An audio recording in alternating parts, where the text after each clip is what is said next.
ഗൗതം, നീ കിഡ്നി വിറ്റാലും വേണ്ടില്ല, അമ്മമ്മയുടെ പിറന്നാളിന് 5 ലക്ഷത്തിൽ കുറയാത്ത ഗിഫ്റ്റ് കൊണ്ടുവന്നില്ലെങ്കിൽ നിന്നെ നിന്റെ സാധനങ്ങൾ ഞാൻ ഈ വീട്ടിൽ നിന്ന് പുറത്തേക്കെറിയും. മനസ്സിലായോ? ജോധ്പൂരിലെ കോടിപതികളായ ബിസിനസ് കുടുംബം അഗർവാൾ ആൻഡ് സൺസ് ഹെഡായ ഗായത്രി ദേവിയുടെ പിറന്നാൾ ആഘോഷിക്കാനിരിക്കുകയാണ്. സിറ്റിയിലെ ഏറ്റവും വലിയവരും ഉയർന്ന ആളുകളും ആ പാർട്ടിക്ക് വരാനിരിക്കുകയായിരുന്നു. പക്ഷേ ഗായത്രി ദേവിയുടെ കൊച്ചുമകൾ അവനി അസ്വസ്ഥയാണ്. കാരണം അവളുടെ അപ്പൂപ്പൻ അവളെ ഒരു ദരിദ്രനായ ഗൗതമനോട് വിവാഹം കഴിപ്പിച്ചു. അതിന്റെ കാരണം എന്താണെന്ന് ആർക്കും അറിയില്ല. അവനി, ഇന്നത്തെ എന്റെ ഗിഫ്റ്റ് നിനക്കും അമ്മമ്മയ്ക്കും ഒരു ഷോക്കായിരിക്കും. രാത്രിക്ക് കാണാം. ഗൗതം അവനിയോട് അങ്ങനെയൊക്കെ പറഞ്ഞുവെങ്കിലും അവന് പ്ലാൻ ഒന്നുമില്ലായിരുന്നു. അവൻ ഒരു ഷോപ്പിന് മുന്നിലെത്തി. അതൊരു ജ്വല്ലറി സ്റ്റോറായിരുന്നു. അവിടെ ഒരു റിംഗ് നോക്കി. അവൻ എന്തോ ചിന്തിച്ചുകൊണ്ടിരുന്നു. ഏയ്, എന്താ നോക്കുന്നേ? ഇവിടത്തെ ഓരോ ജ്വല്ലറിക്കും 5 ലക്ഷത്തിൽ തുടങ്ങി വില വരുമെന്ന് അറിയാലോ. അറിയാം, ഞാൻ നോക്കുന്നല്ലേ ഉള്ളൂ. നോക്കാൻ പണം വേണോ? ഓഹോ, അടിക്കാനും പണമൊന്നും വേണ്ട, മനസ്സിലായോ? ഇപ്പൊ ഇവിടെ നിന്ന് വേഗം സ്ഥലം ഇടാൻ നോക്ക്. ഒന്നും അറിയാത്ത ഗാർഡ് ഗൗതമനെ പിടിച്ചു തള്ളി. പോവാനല്ലേ പറഞ്ഞേ?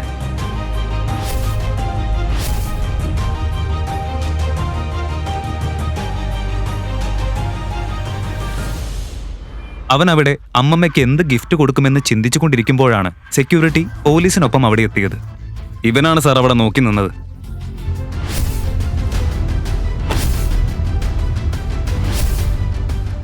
ഈ കള്ളനെ പിടിക്കേ. എന്താണ് സംഭവം ഇൻസ്പെക്ടർ സർ? ഷോപ്പിന് പുറത്ത് നിന്നിരുന്നത് ഇവനായിരുന്നു. ഞാനൊന്നും ചെയ്തിട്ടില്ല സർ. ഞാൻ ആ ഷോപ്പിന് മുന്നിൽ നിന്നിട്ടേ ഉള്ളൂ. ഒന്നും മോഷ്ടിച്ചിട്ടില്ല. ഈ സ്റ്റേഷനിലേക്ക് നടക്ക്. അവിടെ എത്തിയാ എല്ലാം പുറത്തു വന്നോളൂ. സത്യവും മനസ്സിലാവും. അവസാനമായിട്ട് ചോദിക്കുക, ഇത്ര ചെറിയ സമയം കൊണ്ട് മോഷ്ടിച്ച റിങ് നീ ആർക്ക് കൊടുത്തു? ഇൻസ്പെക്ടർ സർ, ഞാനൊന്നും ചെയ്തിട്ടില്ല സർ. നിങ്ങൾ ദയവായി ഞാൻ പറയുന്നത് വിശ്വസിക്കണം. പോലീസ് ഗൗതമിനെ പിടിച്ച് പോലീസ് സ്റ്റേഷനിലേക്ക് കൊണ്ടുപോയി. ഗൗതം വീണ്ടും വീണ്ടും ഒരുപാട് പറഞ്ഞുവെങ്കിലും ഒരാൾ പോലും അവന്റെ ഭാഗം കേട്ടില്ല. ഞാൻ അവനെ അഗർവാളിന്റെ ഭർത്താവാ. ഓഹോ, അപ്പോ നീയാണ് അഗർവാൾ കുടുംബത്തിലെ ആ മടി പിടിച്ച മരുമകൻ അല്ലേ? പണക്കാരിയായ ഭാര്യയെ ഇംപ്രസ് ചെയ്യാൻ മോഷണം നടത്തുന്നവൻ. ഞാൻ പറഞ്ഞല്ലോ ഇൻസ്പെക്ടർ സർ, പ്ലീസ്, നിങ്ങൾ എന്നെ തെറ്റിദ്ധരിച്ചിരിക്കുക. ഞാനൊന്നും ചെയ്തിട്ടില്ല. ഞാൻ വെറുതെ ഷോപ്പിന് പുറത്ത് നിൽക്കായിരുന്നു. നിങ്ങൾ അവനോട് ചോദിച്ചു നോക്ക്, അവൾ പറഞ്ഞു തരും. എന്താ? അവൻ മോഷണവും തുടങ്ങിയോ? ഇൻസ്പെക്ടർ, നിങ്ങൾ അവനെ അടിക്കുകയോ എന്താന്ന് വെച്ചാ ചെയ്തോ. പോലീസ് സ്റ്റേഷനിൽ നിന്ന് അവന് ഞാൻ ഒരിക്കലും മോചിപ്പിക്കില്ല. ഇനി ലോക്കപ്പിൽ നിന്ന് എങ്ങനെ പുറത്തു വരുമെന്ന് ഗൗതമനും മനസ്സിലായില്ല. അവിടെ ഉണ്ടായിരുന്ന ഇൻസ്പെക്ടർ അവന്റെ ഒരു വാക്ക് പോലും കേൾക്കാൻ തയ്യാറായിരുന്നില്ല. ജ്വല്ലറി ഷോപ്പിൽ നിന്ന് മോഷ്ടിച്ച റിംഗ് അവന്റെ കയ്യിൽ നിന്ന് വാങ്ങിയെടുക്കുക എന്നതായിരുന്നു അയാളുടെ ഏക ഉദ്ദേശം. അപ്പോൾ ഇൻസ്പെക്ടർ ഒരു കട്ടിയുള്ള ലാത്തിയെടുത്ത് ഗൗതമനെ അടിക്കാൻ മുന്നോട്ട് നീങ്ങിയപ്പോൾ പിന്നിൽ നിന്ന് ഒരു കടുത്ത ശബ്ദം കേട്ടു. Inspector marrow. പിന്നോട്ട് നോക്കിയ ഇൻസ്പെക്ടർ ഞെട്ടിപ്പോയി. സിറ്റി കമ്മീഷണർ ആയിരുന്നു അത്. നിനക്ക് എങ്ങനെ ധൈര്യം വന്നു ഇതിന്? നിന്റെ യൂണിഫോമും സർവീസും നിനക്ക് വേണ്ടേ? മടുത്തോ? സർ, ഇദ്ദേഹം ഒരു കള്ളനാണ് സർ. എന്റെ ഇൻസ്പെക്ടർ ഇങ്ങനെ ചെയ്തതിൽ ഞാൻ ഖേദിക്കുന്നു. എല്ലാത്തിനും ക്ഷമ ചോദിക്കുന്നു. ഇവിടെ നിങ്ങൾക്കുണ്ടായ പ്രയാസങ്ങൾക്ക് ഞാൻ ക്ഷമ ചോദിക്കുക. സർ, ഇവൻ അഗർവാൾ കുടുംബത്തിലെ ഒന്നിനും കൊള്ളാത്ത ആ മരുമകന് അവന്റെ ഭാര്യ തന്നെയാണ് അവൻ അടിക്കണമെന്ന് പറഞ്ഞത്. കള്ളനോ? അങ്ങനെ പറയാൻ നിനക്ക് എങ്ങനെ ധൈര്യം വന്നു? ഇദ്ദേഹം വിചാരിച്ച അതിനേക്കാൾ വലിയ 10 ജ്വല്ലറി ഷോപ്പുകൾ വാങ്ങി അതിനെല്ലാം തീ വെച്ച് കളയാൻ പോലും കഴിയും. ഇതാ കണ്ടോ? കമ്മീഷണർ തന്റെ ഫോണിൽ ഒരു മെസ്സേജ് പോലീസിന് കാണിച്ചു. അത് കണ്ടയുടനെ ഇൻസ്പെക്ടറുടെ മുഖം വിളറി വെളുത്തു. അവൻ ഗൗതമിന്റെ കാലിൽ വീണു. ക്ഷമിക്കണം സർ, ഞാൻ നിങ്ങളെ പുറത്തേക്ക് വിടാം. മാപ്പൊക്കെ ഞാൻ തരാം. പക്ഷെ നീ നല്ലോണം ശ്രദ്ധിക്കണം. എൻ്റെ ഐഡന്റിറ്റി ആരും അറിയാൻ പാടില്ല, എൻ്റെ ഭാര്യ പോലും. ശരി സർ. ഇങ്ങനെ പറഞ്ഞിട്ട് ഗൗതം അവിടെ നിന്ന് പുറപ്പെട്ടു. എന്താണ് സത്യം? കമ്മീഷണർ പോലും ഇങ്ങനെ അവനോട് മാപ്പ് അപേക്ഷിച്ചത് എന്തുകൊണ്ട്? ഒരു വലിയ രഹസ്യം പുറത്തു വരാനിരിക്കുന്നു. അത് നിങ്ങളെ ഞെട്ടിക്കും. ഒരു കാർ അവിടെ വന്ന് നിർത്തി. അതിൽ നിന്നും ഒരു പ്രായമായ മനുഷ്യൻ ഇറങ്ങി ഒരു ബോക്സ് ഗൗതമിന്റെ കയ്യിൽ നൽകി. ആ ബോക്സിനുള്ളിൽ എന്താണ്? ഗൗതമിന്റെ ഉള്ളിലെ രഹസ്യം എന്താണ്? വൈകുന്നേരത്തോടെ കൊട്ടാരത്തിനുള്ളിൽ ഉത്സവാന്തരീക്ഷം നിറഞ്ഞിരുന്നു. അതിനൊരു കാരണമുണ്ടായിരുന്നു. അവനിയുടെ അമ്മമ്മ ഗായത്രി ദേവിയുടെ പിറന്നാളായിരുന്നു അത്. സിറ്റിയിലെ രാജകീയ കുടുംബങ്ങൾക്ക് ഈ ആഘോഷം ഒഴിവാക്കാൻ പറ്റിയിരുന്നില്ല. രാജ്യത്തിന്റെ പല ഭാഗങ്ങളിൽ നിന്നുമുള്ള ആളുകൾ വില കൂടിയ സമ്മാനങ്ങളുമായി പാർട്ടിക്കായി എത്തിയിരുന്നു. അല്പം കഴിഞ്ഞ് ഗൗതവും ആഘോഷവേദിയിലെത്തി. നീയോ? ആരാ നിന്നെ പോലീസ് സ്റ്റേഷനിൽ നിന്ന് മോചിപ്പിച്ചത്? നീ പുറത്തു വരാത്തതായിരുന്നു നല്ലത്. ഞാനൊന്നും മോഷ്ടിച്ചിട്ടില്ല. ജ്വല്ലറി ഷോപ്പിന് പുറത്തു നിന്ന് നോക്കിക്കൊണ്ടിരിക്കുകയായിരുന്നു. പോലീസുകാർ വന്ന് പിടിച്ചു. എന്റെ നിരപരാധിത്വത്തിന് തെളിവ് കാണിച്ച് വലിയ പ്രയാസത്തിലാണ് ഞാൻ പുറത്തിറങ്ങി. ശരി ശരി, ഇതെന്താ ഗിഫ്റ്റ്? ഇതെന്തിങ്ങനെ മോശമായിട്ട് പാക്ക് ചെയ്തിരിക്കുന്നേ? ഗൗതം ആ ചെറിയ ബോക്സിൽ കൊണ്ടുവന്നത് എന്താണ്? പോലീസ് സ്റ്റേഷനിൽ അവന് ബോക്സ് കൊടുത്ത ആ വയോധികൻ ആരായിരുന്നു? പാക്കിങ് നോക്കണ്ട, അകത്തെന്താണെന്ന് നോക്ക്. നീയും ഷോക്കാവും. പിറന്നാള് ആരുടേതാ? അമ്മമ്മയുടെ. അപ്പോ അമ്മമ്മ തുറക്കട്ടെ. ശരി ശരി, നോക്ക്. മറ്റുള്ള ഗസ്റ്റുകളെല്ലാം പോയി അമ്മമ്മയ്ക്ക് ഗിഫ്റ്റ് കൊടുക്കുമ്പോ നീ മിണ്ടാതെ അവിടെ പോയിട്ട് നിന്റെ ബോക്സ് വെച്ചാ മതി. മനസ്സിലായോ? എന്റെ അപ്പൂപ്പൻ എന്തായിരുന്നു ഇത്ര വലിയ വൈരാഗ്യം? എന്നെപ്പോലൊരു പണക്കാരിയായ പെൺകുട്ടിക്ക് നിന്നെപ്പോലൊരു ദരിദ്രന് വിവാഹം കഴിപ്പിച്ചു തരാൻ. മാറി നിൽക്ക്. ഗൗതം എന്തെങ്കിലും ചിന്തിക്കുന്നതിന് മുൻപേ തന്നെ സുന്ദരിയായൊരു പെൺകുട്ടി ചിരിക്കുന്ന മുഖത്തോടെ അമ്മമ്മയുടെ അടുത്തേക്ക് ഗിഫ്റ്റ് ബോക്സ് പിടിച്ചു നടക്കുന്നത് കണ്ടു. അവളെ കണ്ടപ്പോൾ അവനിയുടെ മുഖമൊന്ന് വാടി. അവൾ ആ ബോക്സിലെ ഒരു അത്ഭുതകരമായ തിളങ്ങുന്ന നെക്ലേസ് പുറത്തെടുത്ത് അമ്മമ്മയ്ക്ക് കൊടുത്തു. ആ സമ്മാനം കൊടുത്തത് മറ്റാരുമല്ല, അവനിയുടെ കസിൻ ഷനായയായിരുന്നു. എന്റെ 75 വർഷത്തെ ജീവിതത്തില് ഇത്രയും തിളങ്ങുന്ന ഡയമണ്ട് ഞാൻ കണ്ടിട്ടില്ല. ഈ വീട്ടിലെ മറ്റു പെൺകുട്ടികളിൽ നിന്ന് നീ വ്യത്യസ്തയാ. നീ സ്മാർട്ടും ഇന്റലിജന്റുമാ. എല്ലാവർക്കും മുൻപിൽ തന്റെ ഭാര്യ അവനെ അപമാനിക്കപ്പെടുന്നത് ഗൗതം കണ്ടു.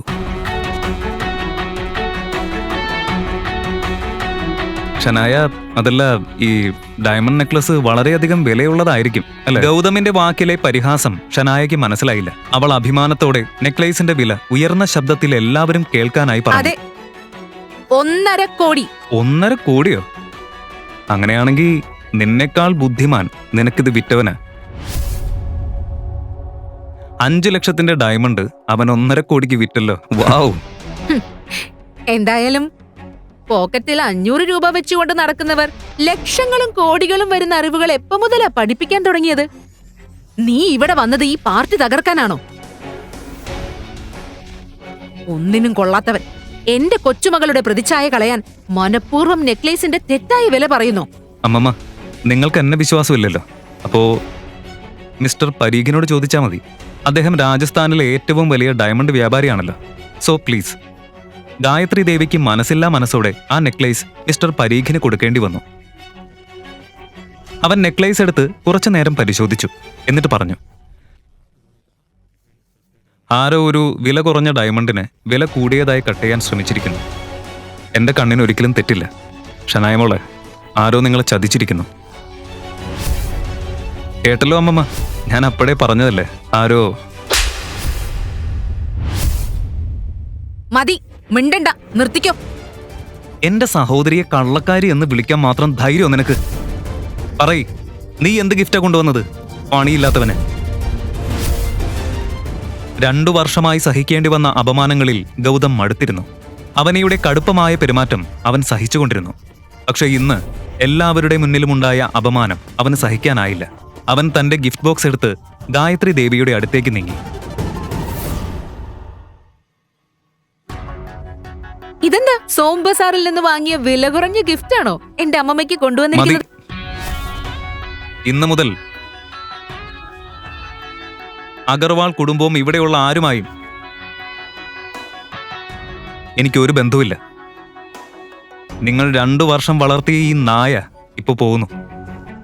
പക്ഷെ ഓർക്കണം, ഒരു ദിവസം ഗായത്രി ദേവി തന്നെ എന്നെ തിരിച്ചു വിളിക്കാൻ ക്ഷമ ചോദിക്കേണ്ടി വരും. മറക്കണ്ട.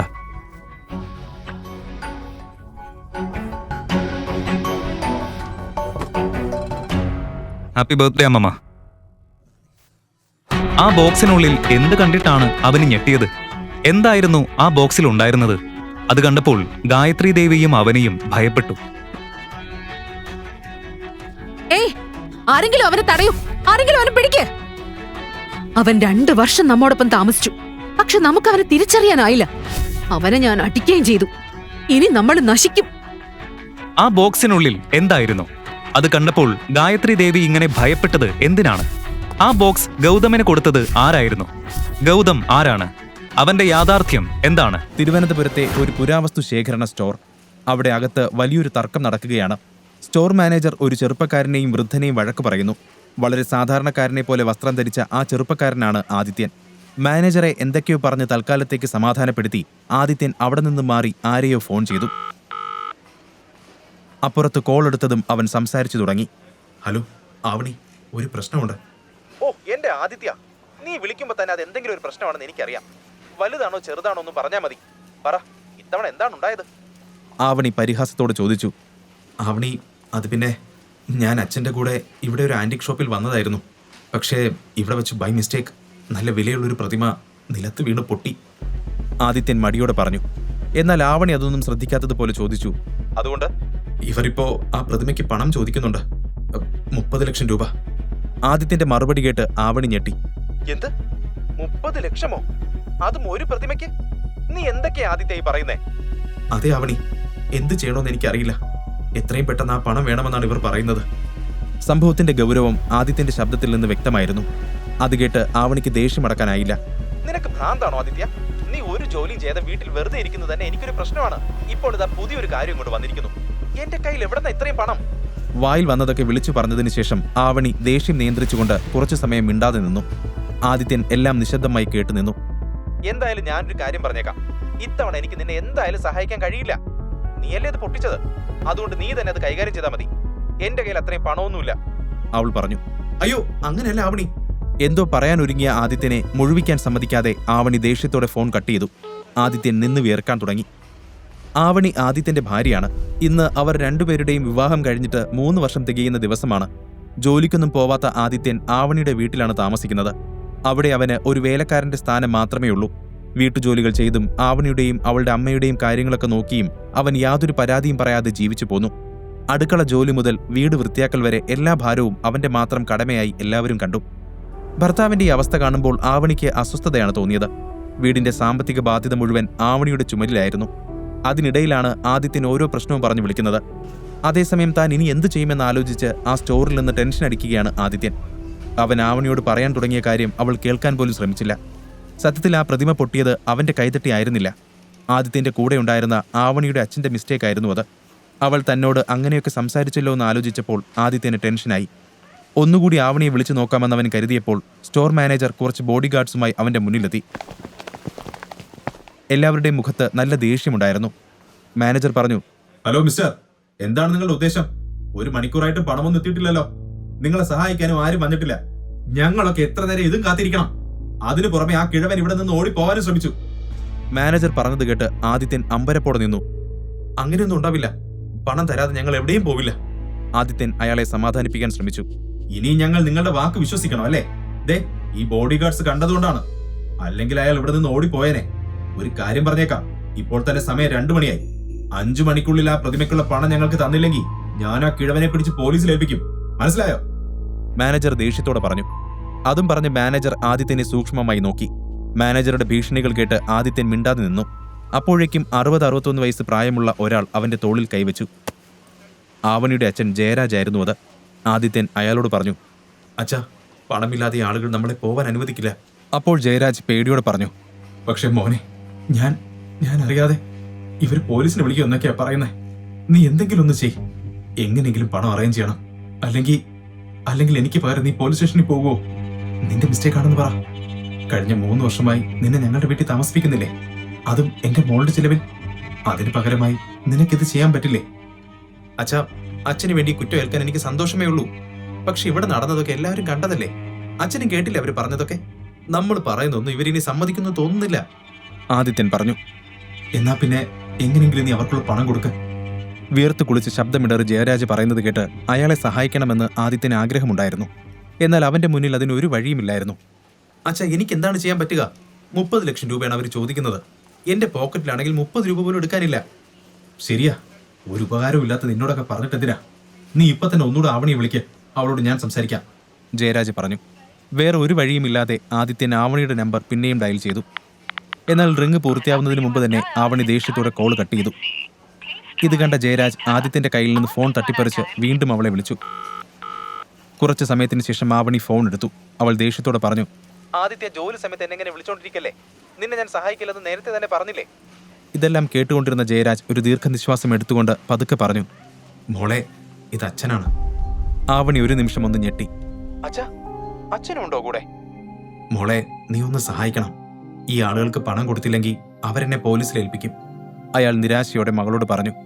അത് കേട്ട് ആവണി വല്ലാതായി. അവൾ ചോദിച്ചു, അച്ഛനെയോ? പക്ഷെ എന്തിന്? ആ ആദിത്യൻ ഓരോന്നൊപ്പിക്കുന്നതിന് അച്ഛൻ എന്തിനാ ടെൻഷൻ ആവുന്നേ? എന്നാൽ ജയരാജ് അവളെ തിരുത്തിക്കൊണ്ട് പറഞ്ഞു, അല്ല മോളെ, ശരിക്കും ആ പ്രതിമ എന്റെ കയ്യിൽ നിന്നാണ് വീണത്. ഞാൻ അതിന്റെ ഒരു ഫോട്ടോ എടുക്കാൻ ശ്രമിച്ചതാ. അബദ്ധത്തിൽ അതിലൊന്ന് തൊട്ടപ്പോ താഴേക്ക് വീണു. അതൊക്കെ ഇവിടെ എല്ലാവരും കാണുകയും ചെയ്തു. ആദിത്യൻ തന്നെ നമ്മുടെ കുടുംബത്തിന് ഒരുപാട് പ്രശ്നങ്ങൾ ഉണ്ടാക്കുന്നുണ്ട്. ഇപ്പോൾ അതിന്റെ കൂടെ അച്ഛനും തുടങ്ങിയോ? ആവണി തലയിൽ കൈവച്ചുകൊണ്ട് പറഞ്ഞു. അത് പിന്നെ ഞാൻ ജയരാജ് അത് കേട്ട് വിക്കി വിക്കി പറഞ്ഞു. ശരി ശരി, ഞാൻ എവിടേക്കാ വരേണ്ടത്? ഞാൻ അമ്മയും കൂട്ടി വരാം. ആവണി ഇതും പറഞ്ഞുകൊണ്ട് ഓഫീസിൽ നിന്നിറങ്ങി. ജയരാജ് വേഗം സ്ഥലം പറഞ്ഞു കൊടുത്തു. കേട്ട പാതി കേൾക്കാത്ത പാതി അവൾ ഓഫീസിൽ നിന്ന് ധൃതിയിലിറങ്ങി. എങ്കിലും അത്രയും പണം എങ്ങനെ പെട്ടെന്നുണ്ടാക്കുമെന്ന് അവൾക്ക് ഒരു പിടിയുമില്ലായിരുന്നു. യഥാർത്ഥത്തിൽ അവളുടെ അച്ഛൻ ജയരാജ് അവിടുത്തെ ഏറ്റവും സമ്പന്നമായ കുടുംബങ്ങളിൽ ഒന്നായ അമ്പാട്ട് കുടുംബത്തിൽപ്പെട്ട ആളാണ്. എന്നാൽ ജയരാജിന്റെ അമ്മ ഗായത്രി ദേവിക്ക് ആദിത്യന്റെയും ആവണിയുടെയും വിവാഹത്തോട് എതിർപ്പായിരുന്നു. ഗായത്രി ദേവിയുടെ ഭർത്താവും ആവണിയുടെ മുത്തച്ഛനുമായ ബാലകൃഷ്ണപിള്ളയായിരുന്നു ആവണിയുടെ വിവാഹം നടത്തിയത്. 3 വർഷം മുൻപ് ബാലകൃഷ്ണപിള്ള യാദൃച്ഛികമായി നെടുമങ്ങാട് നിന്ന് കണ്ടുമുട്ടിയതാണ് ആദിത്യനെ. അവനെ തിരിച്ചറിഞ്ഞ നിമിഷം തന്നെ അയാൾ ആദിത്യനെ തന്റെ ചെറുമകൾ ആവണിക്ക് വേണ്ടി വരനായി തിരഞ്ഞെടുത്തു. ആവണി തന്റെ മുത്തച്ഛനെ ഒരുപാട് സ്നേഹിക്കുന്നുണ്ട്. അതുകൊണ്ട് അദ്ദേഹത്തിന്റെ ആഗ്രഹങ്ങൾക്ക് വിരുദ്ധമായി അവൾ ഒന്നും പ്രവർത്തിച്ചില്ല. എന്നാൽ ആവണിയും ആദിത്യനും തമ്മിലുള്ള വിവാഹം കഴിഞ്ഞ ഉടൻ തന്നെ ബാലകൃഷ്ണപിള്ള മരണമടഞ്ഞു. ആദിത്യനെ അയാൾക്ക് എങ്ങനെയാണ് മുൻപരിചയം, എന്തിനാണ് ആവണിയെക്കൊണ്ട് വിവാഹം കഴിപ്പിച്ചത് എന്നൊക്കെയുള്ള രഹസ്യം അതോടെ മൺമറഞ്ഞു പോയി. അദ്ദേഹത്തിന്റെ മരണശേഷം കുടുംബത്തിന്റെ നിയന്ത്രണം അദ്ദേഹത്തിന്റെ ഭാര്യ ഗായത്രി ദേവി ഏറ്റെടുത്തു. ഗായത്രി ദേവിക്ക് തന്റെ കുടുംബത്തിന്റെ പ്രതാപത്തിൽ വളരെയധികം അഭിമാനമുണ്ടായിരുന്നു.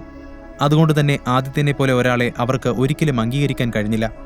ബാലകൃഷ്ണപിള്ളയുടെ മരണത്തിനു ശേഷം ജയരാജിനെയും കുടുംബത്തെയും ഗായത്രി ദേവി അമ്പാട്ട് തറവാട്ടിൽ നിന്നും പുറത്താക്കി. അതിനുശേഷം അവർ ആകെ ബുദ്ധിമുട്ടിലായിരുന്നു. ആവണി പിന്നെ ദൃഢമായ മനസ്സോടുകൂടി രാവും പകലും തന്റെ കുടുംബത്തിനു വേണ്ടി അധ്വാനിച്ചു.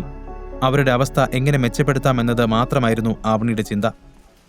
അമ്മ ഗീതയോടൊപ്പം ആവണി ആന്റിക് സ്റ്റോറിലേക്ക് തിരിച്ചു. അതേസമയം ആദിത്യൻ അപ്പോഴും ആ സ്റ്റോറിൽ പരിഭ്രാന്തിയോടെ അങ്ങോട്ടും ഇങ്ങോട്ടും നടക്കുകയായിരുന്നു. ജയരാജും ആവണിയുടെ വരവ് പ്രതീക്ഷിച്ച് അവിടെ തന്നെ ഇരുന്നു. അവിടെയുള്ള ബോഡി ഗാർഡ്സ് അവരെ വളഞ്ഞ് അവിടെ നിൽക്കുന്നുണ്ട്. കുറച്ചു സമയത്തിനകം ആവണിയും ഗീതയും അവിടേക്കെത്തി. ആവണി ടെൻഷനോടെ അച്ഛൻ്റെ അടുത്തേക്ക് ഓടിച്ചെന്ന് ചോദിച്ചു, അച്ഛാ, അച്ഛൻ കുഴപ്പമൊന്നുമില്ലല്ലോ? എന്താ പറ്റിയത്? അല്ലെങ്കിൽ തന്നെ ഇത്രയും വില കൂടിയ ഒരു സ്റ്റോറിൽ നിങ്ങൾ എന്തിനാ വന്നത്? ജയരാജ് മറുപടിയൊന്നും പറയാതെ ആദിത്യനെ നോക്കി. അവൻ വിശദീകരിച്ചു, സത്യത്തിൽ ഞങ്ങൾ ഇതിനടുത്തൂടെ നടന്നു പോവുകയായിരുന്നു. ഇവിടെ എത്തിയപ്പോൾ അച്ഛൻ ഈ പ്രതിമ അടുത്തു നിന്ന് കാണാൻ ആഗ്രഹം തോന്നി. അപ്പോൾ ഞങ്ങൾ അകത്തേക്ക് വന്നു. പിന്നെ പതിവ് പോലൊരു പ്രശ്നം ഉണ്ടായി അല്ലേ? എന്താ ആദിത്യ, നിനക്കൊന്ന് ശ്രദ്ധിക്കാൻ പോലും കഴിയില്ലേ? ഗീത ഉടനെ ആദിത്യനെ പറഞ്ഞു മുഴുവനാക്കാൻ സമ്മതിക്കാതെ ചാടിക്കയറി പറഞ്ഞു. പക്ഷെ അമ്മേ, എനിക്കെന്ത് ചെയ്യാൻ കഴിയും? അച്ഛൻ എന്നോട് വാതിൽക്കൽ തന്നെ നിൽക്കാൻ പറഞ്ഞു. ഒറ്റയ്ക്ക് അകത്തേക്ക് പോയതാണ്. ആദിത്യൻ വിശദീകരിച്ചു. ഓഹോ, ഇയാൾ പറഞ്ഞു, നീ അത് അനുസരിച്ചു അല്ലേ? എന്നു മുതലാണ് നീ ഇത്ര അനുസരണയുള്ളവനായത്? ഗീത ദേഷ്യത്തോട് ചോദിച്ചു. അപ്പോഴേക്കും ആവണി അതിൽ ഇടപെട്ടു. അമ്മേ, അതല്ല, നമുക്ക് പിന്നീട് നോക്കാം. ഇപ്പോഴത്തെ പ്രശ്നം അതല്ലല്ലോ. പൊട്ടിയത് ഇനി ഒന്നും ചെയ്യാൻ പറ്റില്ല. അതിനുള്ള 30 ലക്ഷം നമുക്ക് എവിടെ നിന്ന് കിട്ടും? അത് കേട്ട് ഗീതയ്ക്ക് പിന്നെയും ദേഷ്യം വന്നു. എന്റെ ആവണി, നിന്റെ അച്ഛൻ നിനക്ക് വേണ്ടി സ്വത്തൊക്കെ ഉപേക്ഷിച്ച് ഇറങ്ങി പോകുന്നതല്ലേ? എന്നിട്ട് ഏറ്റെടുത്തിരിക്കുന്നതോ ഇതുപോലുള്ള ഓരോ ഭാരങ്ങൾ. ഈശ്വരാ, ഇയാളെ കൊണ്ട് ഞാൻ തോറ്റു. ഗീത ദേഷ്യത്തോടെ പറഞ്ഞു. അമ്മേ, ആവണി ഗീതയെ നിയന്ത്രിക്കാൻ ശ്രമിച്ചു. പക്ഷെ ഗീത തുടർന്നുകൊണ്ടേയിരുന്നു. എന്തമ്മേ, ഒരു പ്രതിമയ്ക്ക് വേണ്ടി നമ്മുടെ വീടും കാറും ഒക്കെ വിറ്റ് നമ്മളെല്ലാം തെരുവിലേക്ക് ഇറങ്ങണോ? ഇപ്പൊ നമ്മുടെ കയ്യിലുള്ളതെല്ലാം വിറ്റാൽ പോലും അത്രയും പണം നമുക്ക് കിട്ടില്ല. ഗീത പറഞ്ഞതിലെ ന്യായം മനസ്സിലാക്കി ആവണി കൂടുതലൊന്നും പറയാൻ പോയില്ല. അവൾ നോക്കുമ്പോൾ എല്ലാവരുടെയും മുഖത്തും അതേ ആശങ്ക പ്രകടമായിരുന്നു. സ്റ്റോർ മാനേജർ അപ്പോഴും ജയരാജിനെ സൂക്ഷ്മമായി നിരീക്ഷിക്കുന്നുണ്ടായിരുന്നു. അവരുടെ സംസാരം കേട്ടപ്പോൾ പണം ലഭിക്കുമെന്ന പ്രതീക്ഷ അയാൾക്ക് നഷ്ടപ്പെട്ടിരുന്നു. അയാൾ അതിനിടയിൽ തന്നെ പോലീസ് കമ്മീഷണറെ വിവരമറിയിച്ചിരുന്നു. അവർക്ക് കൊടുത്ത 3 മണിക്കൂർ സമയപരിധി അവസാനിക്കാനാണ് അയാൾ കാത്തിരിക്കുന്നത്. മാനേജറുടെ ഒരു മൂളൽ കേൾക്കാൻ അയാളുടെ ബോഡി ഗാർഡ്സും കാത്തിരുന്നു. അച്ഛാ, നമുക്ക് മുത്തശ്ശിയോട് സഹായം ചോദിച്ചുകൂടെ? കടമായിട്ട് മതിയെന്ന് പറയാം. പിന്നീട് എനിക്ക് കിട്ടുമ്പോൾ ഞാൻ തിരികെ കൊടുത്തോളാം. പെട്ടെന്ന് ആവണി ജയരാജിനോട് ചോദിച്ചു. ഗായത്രി ദേവിയോട് ചോദിക്കുന്ന കാര്യം പറഞ്ഞപ്പോൾ ഗീത അവളെ നിരുത്സാഹപ്പെടുത്തി. അതെന്തായാലും നടക്കില്ല. അവരതിനൊന്നും സമ്മതിക്കുമെന്ന് തോന്നുന്നില്ല. അതിന്റെ കാരണം എന്താണെന്ന് എല്ലാവർക്കും നന്നായി അറിയാലോ. ഗീത ആദിത്യനെ ഉന്നം വെച്ച് രൂക്ഷമായി നോക്കിക്കൊണ്ട് പറഞ്ഞു.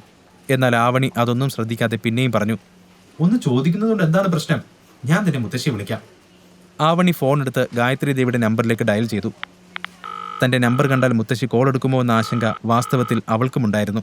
എന്നാൽ അവളെ അത്ഭുതപ്പെടുത്തിക്കൊണ്ട് ഗായത്രി ദേവി ഫോൺ എടുത്തു. ആവണി പരിഭ്രമത്തോടെ പറഞ്ഞു, മുത്തശ്ശി, ഇത് ഞാൻ. ഉടനെ അപ്പുറത്തു നിന്നും ഗായത്രി ദേവിയുടെ ഉറച്ച ശബ്ദം കേട്ടു. മനസ്സിലായി.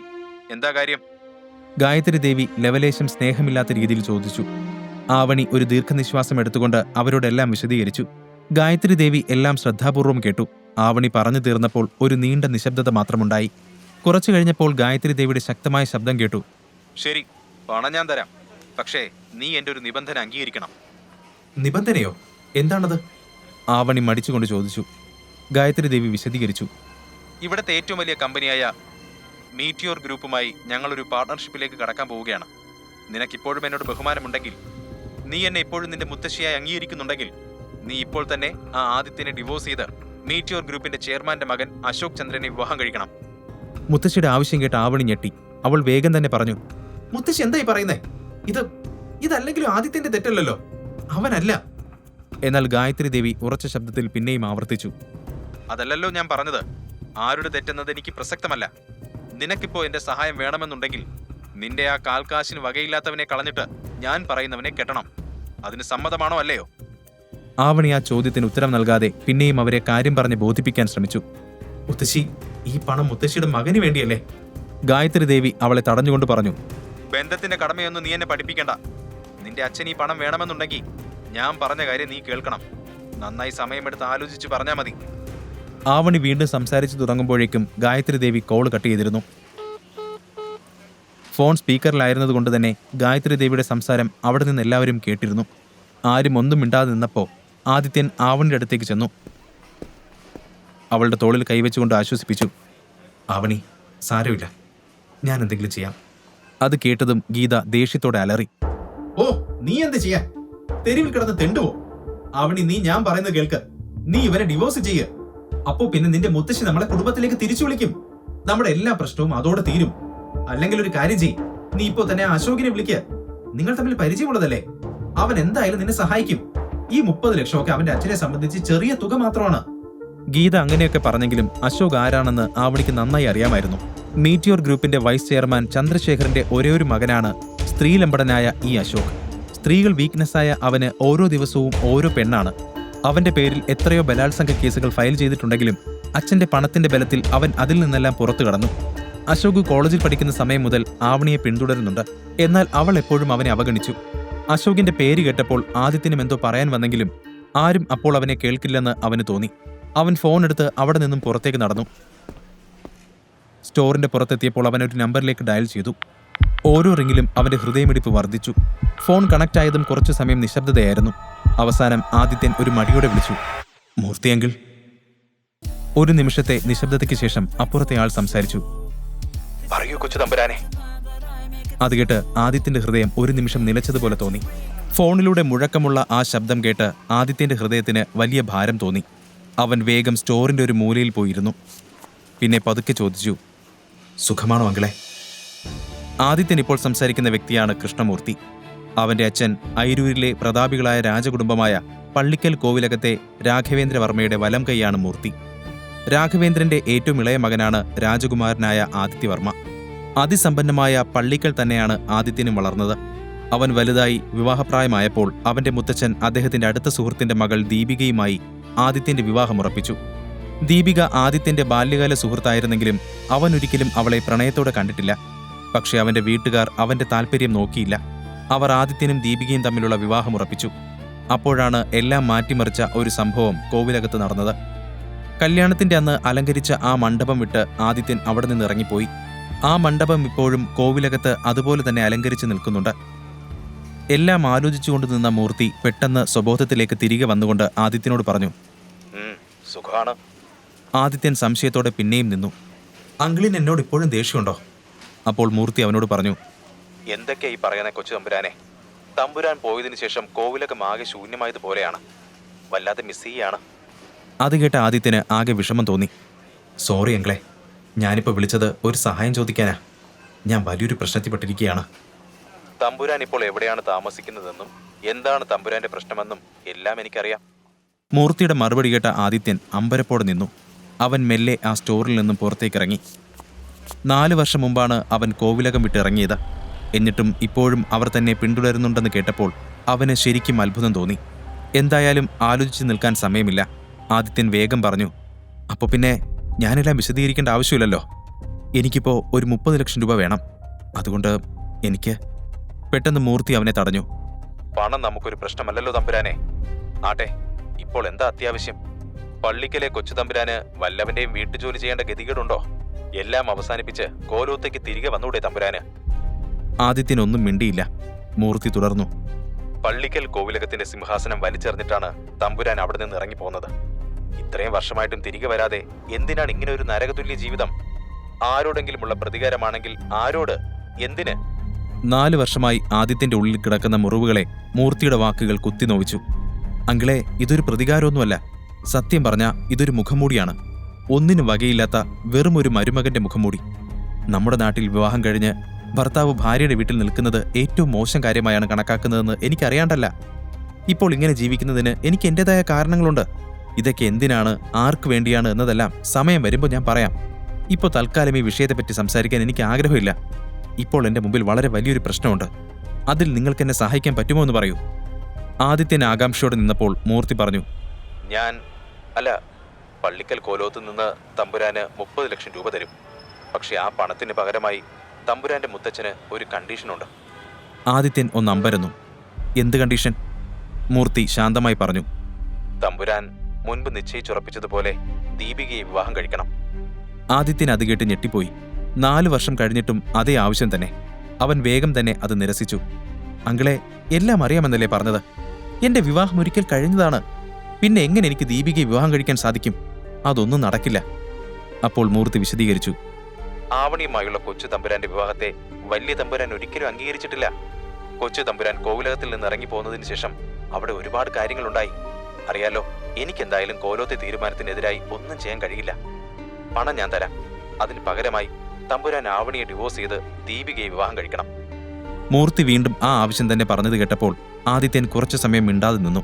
പിന്നെ മനസ്സിൽ ചിന്തിച്ചു, വർഷം 4 കഴിഞ്ഞിട്ടും മുത്തച്ഛൻ അതേ വാശിയിൽ തന്നെയാണല്ലേ. എന്തായാലും അദ്ദേഹത്തിന്റെ വാശി കാരണം എനിക്ക് ഇനിയും എന്റെ ജീവിതം കളയാൻ പറ്റില്ല. ആവണി ഉപേക്ഷിക്കാനും എനിക്ക് പറ്റില്ല. ആദിത്യന്റെ മുമ്പിൽ ഇപ്പോൾ വേറെ ഒരു വഴിയുമില്ലായിരുന്നു. ദീപികയെ വിവാഹം കഴിക്കുക എന്നത് അവൻ ഒരിക്കലും ചിന്തിക്കാനാവാത്ത കാര്യമാണ്. എന്നാൽ ഈ ഓഫർ ഇപ്പോൾ നിരസിച്ചു കഴിഞ്ഞാൽ ആവണി പിന്നെ പണത്തിനു വേണ്ടി അശോകന്റെ അടുത്തേക്ക് പോവേണ്ടി വരും. അവസാനം അവൻ മനസ്സിൽ ചില കാര്യങ്ങൾ ഉറപ്പിച്ചുകൊണ്ട് ആത്മവിശ്വാസത്തോടെ പറഞ്ഞു, ശരി, സമ്മതം. പക്ഷെ അങ്കിൾ, എനിക്ക് 1 വർഷത്തെ സമയം വേണം. 1 വർഷത്തിന് ശേഷം ഞാൻ ആവണി ഉപേക്ഷിച്ച് മുത്തച്ഛൻ പറയുന്ന ആരെയും വിവാഹം കഴിക്കാം. മൂർത്തി അത് കേട്ട് സന്തോഷിച്ചു. അത് സാരമില്ല.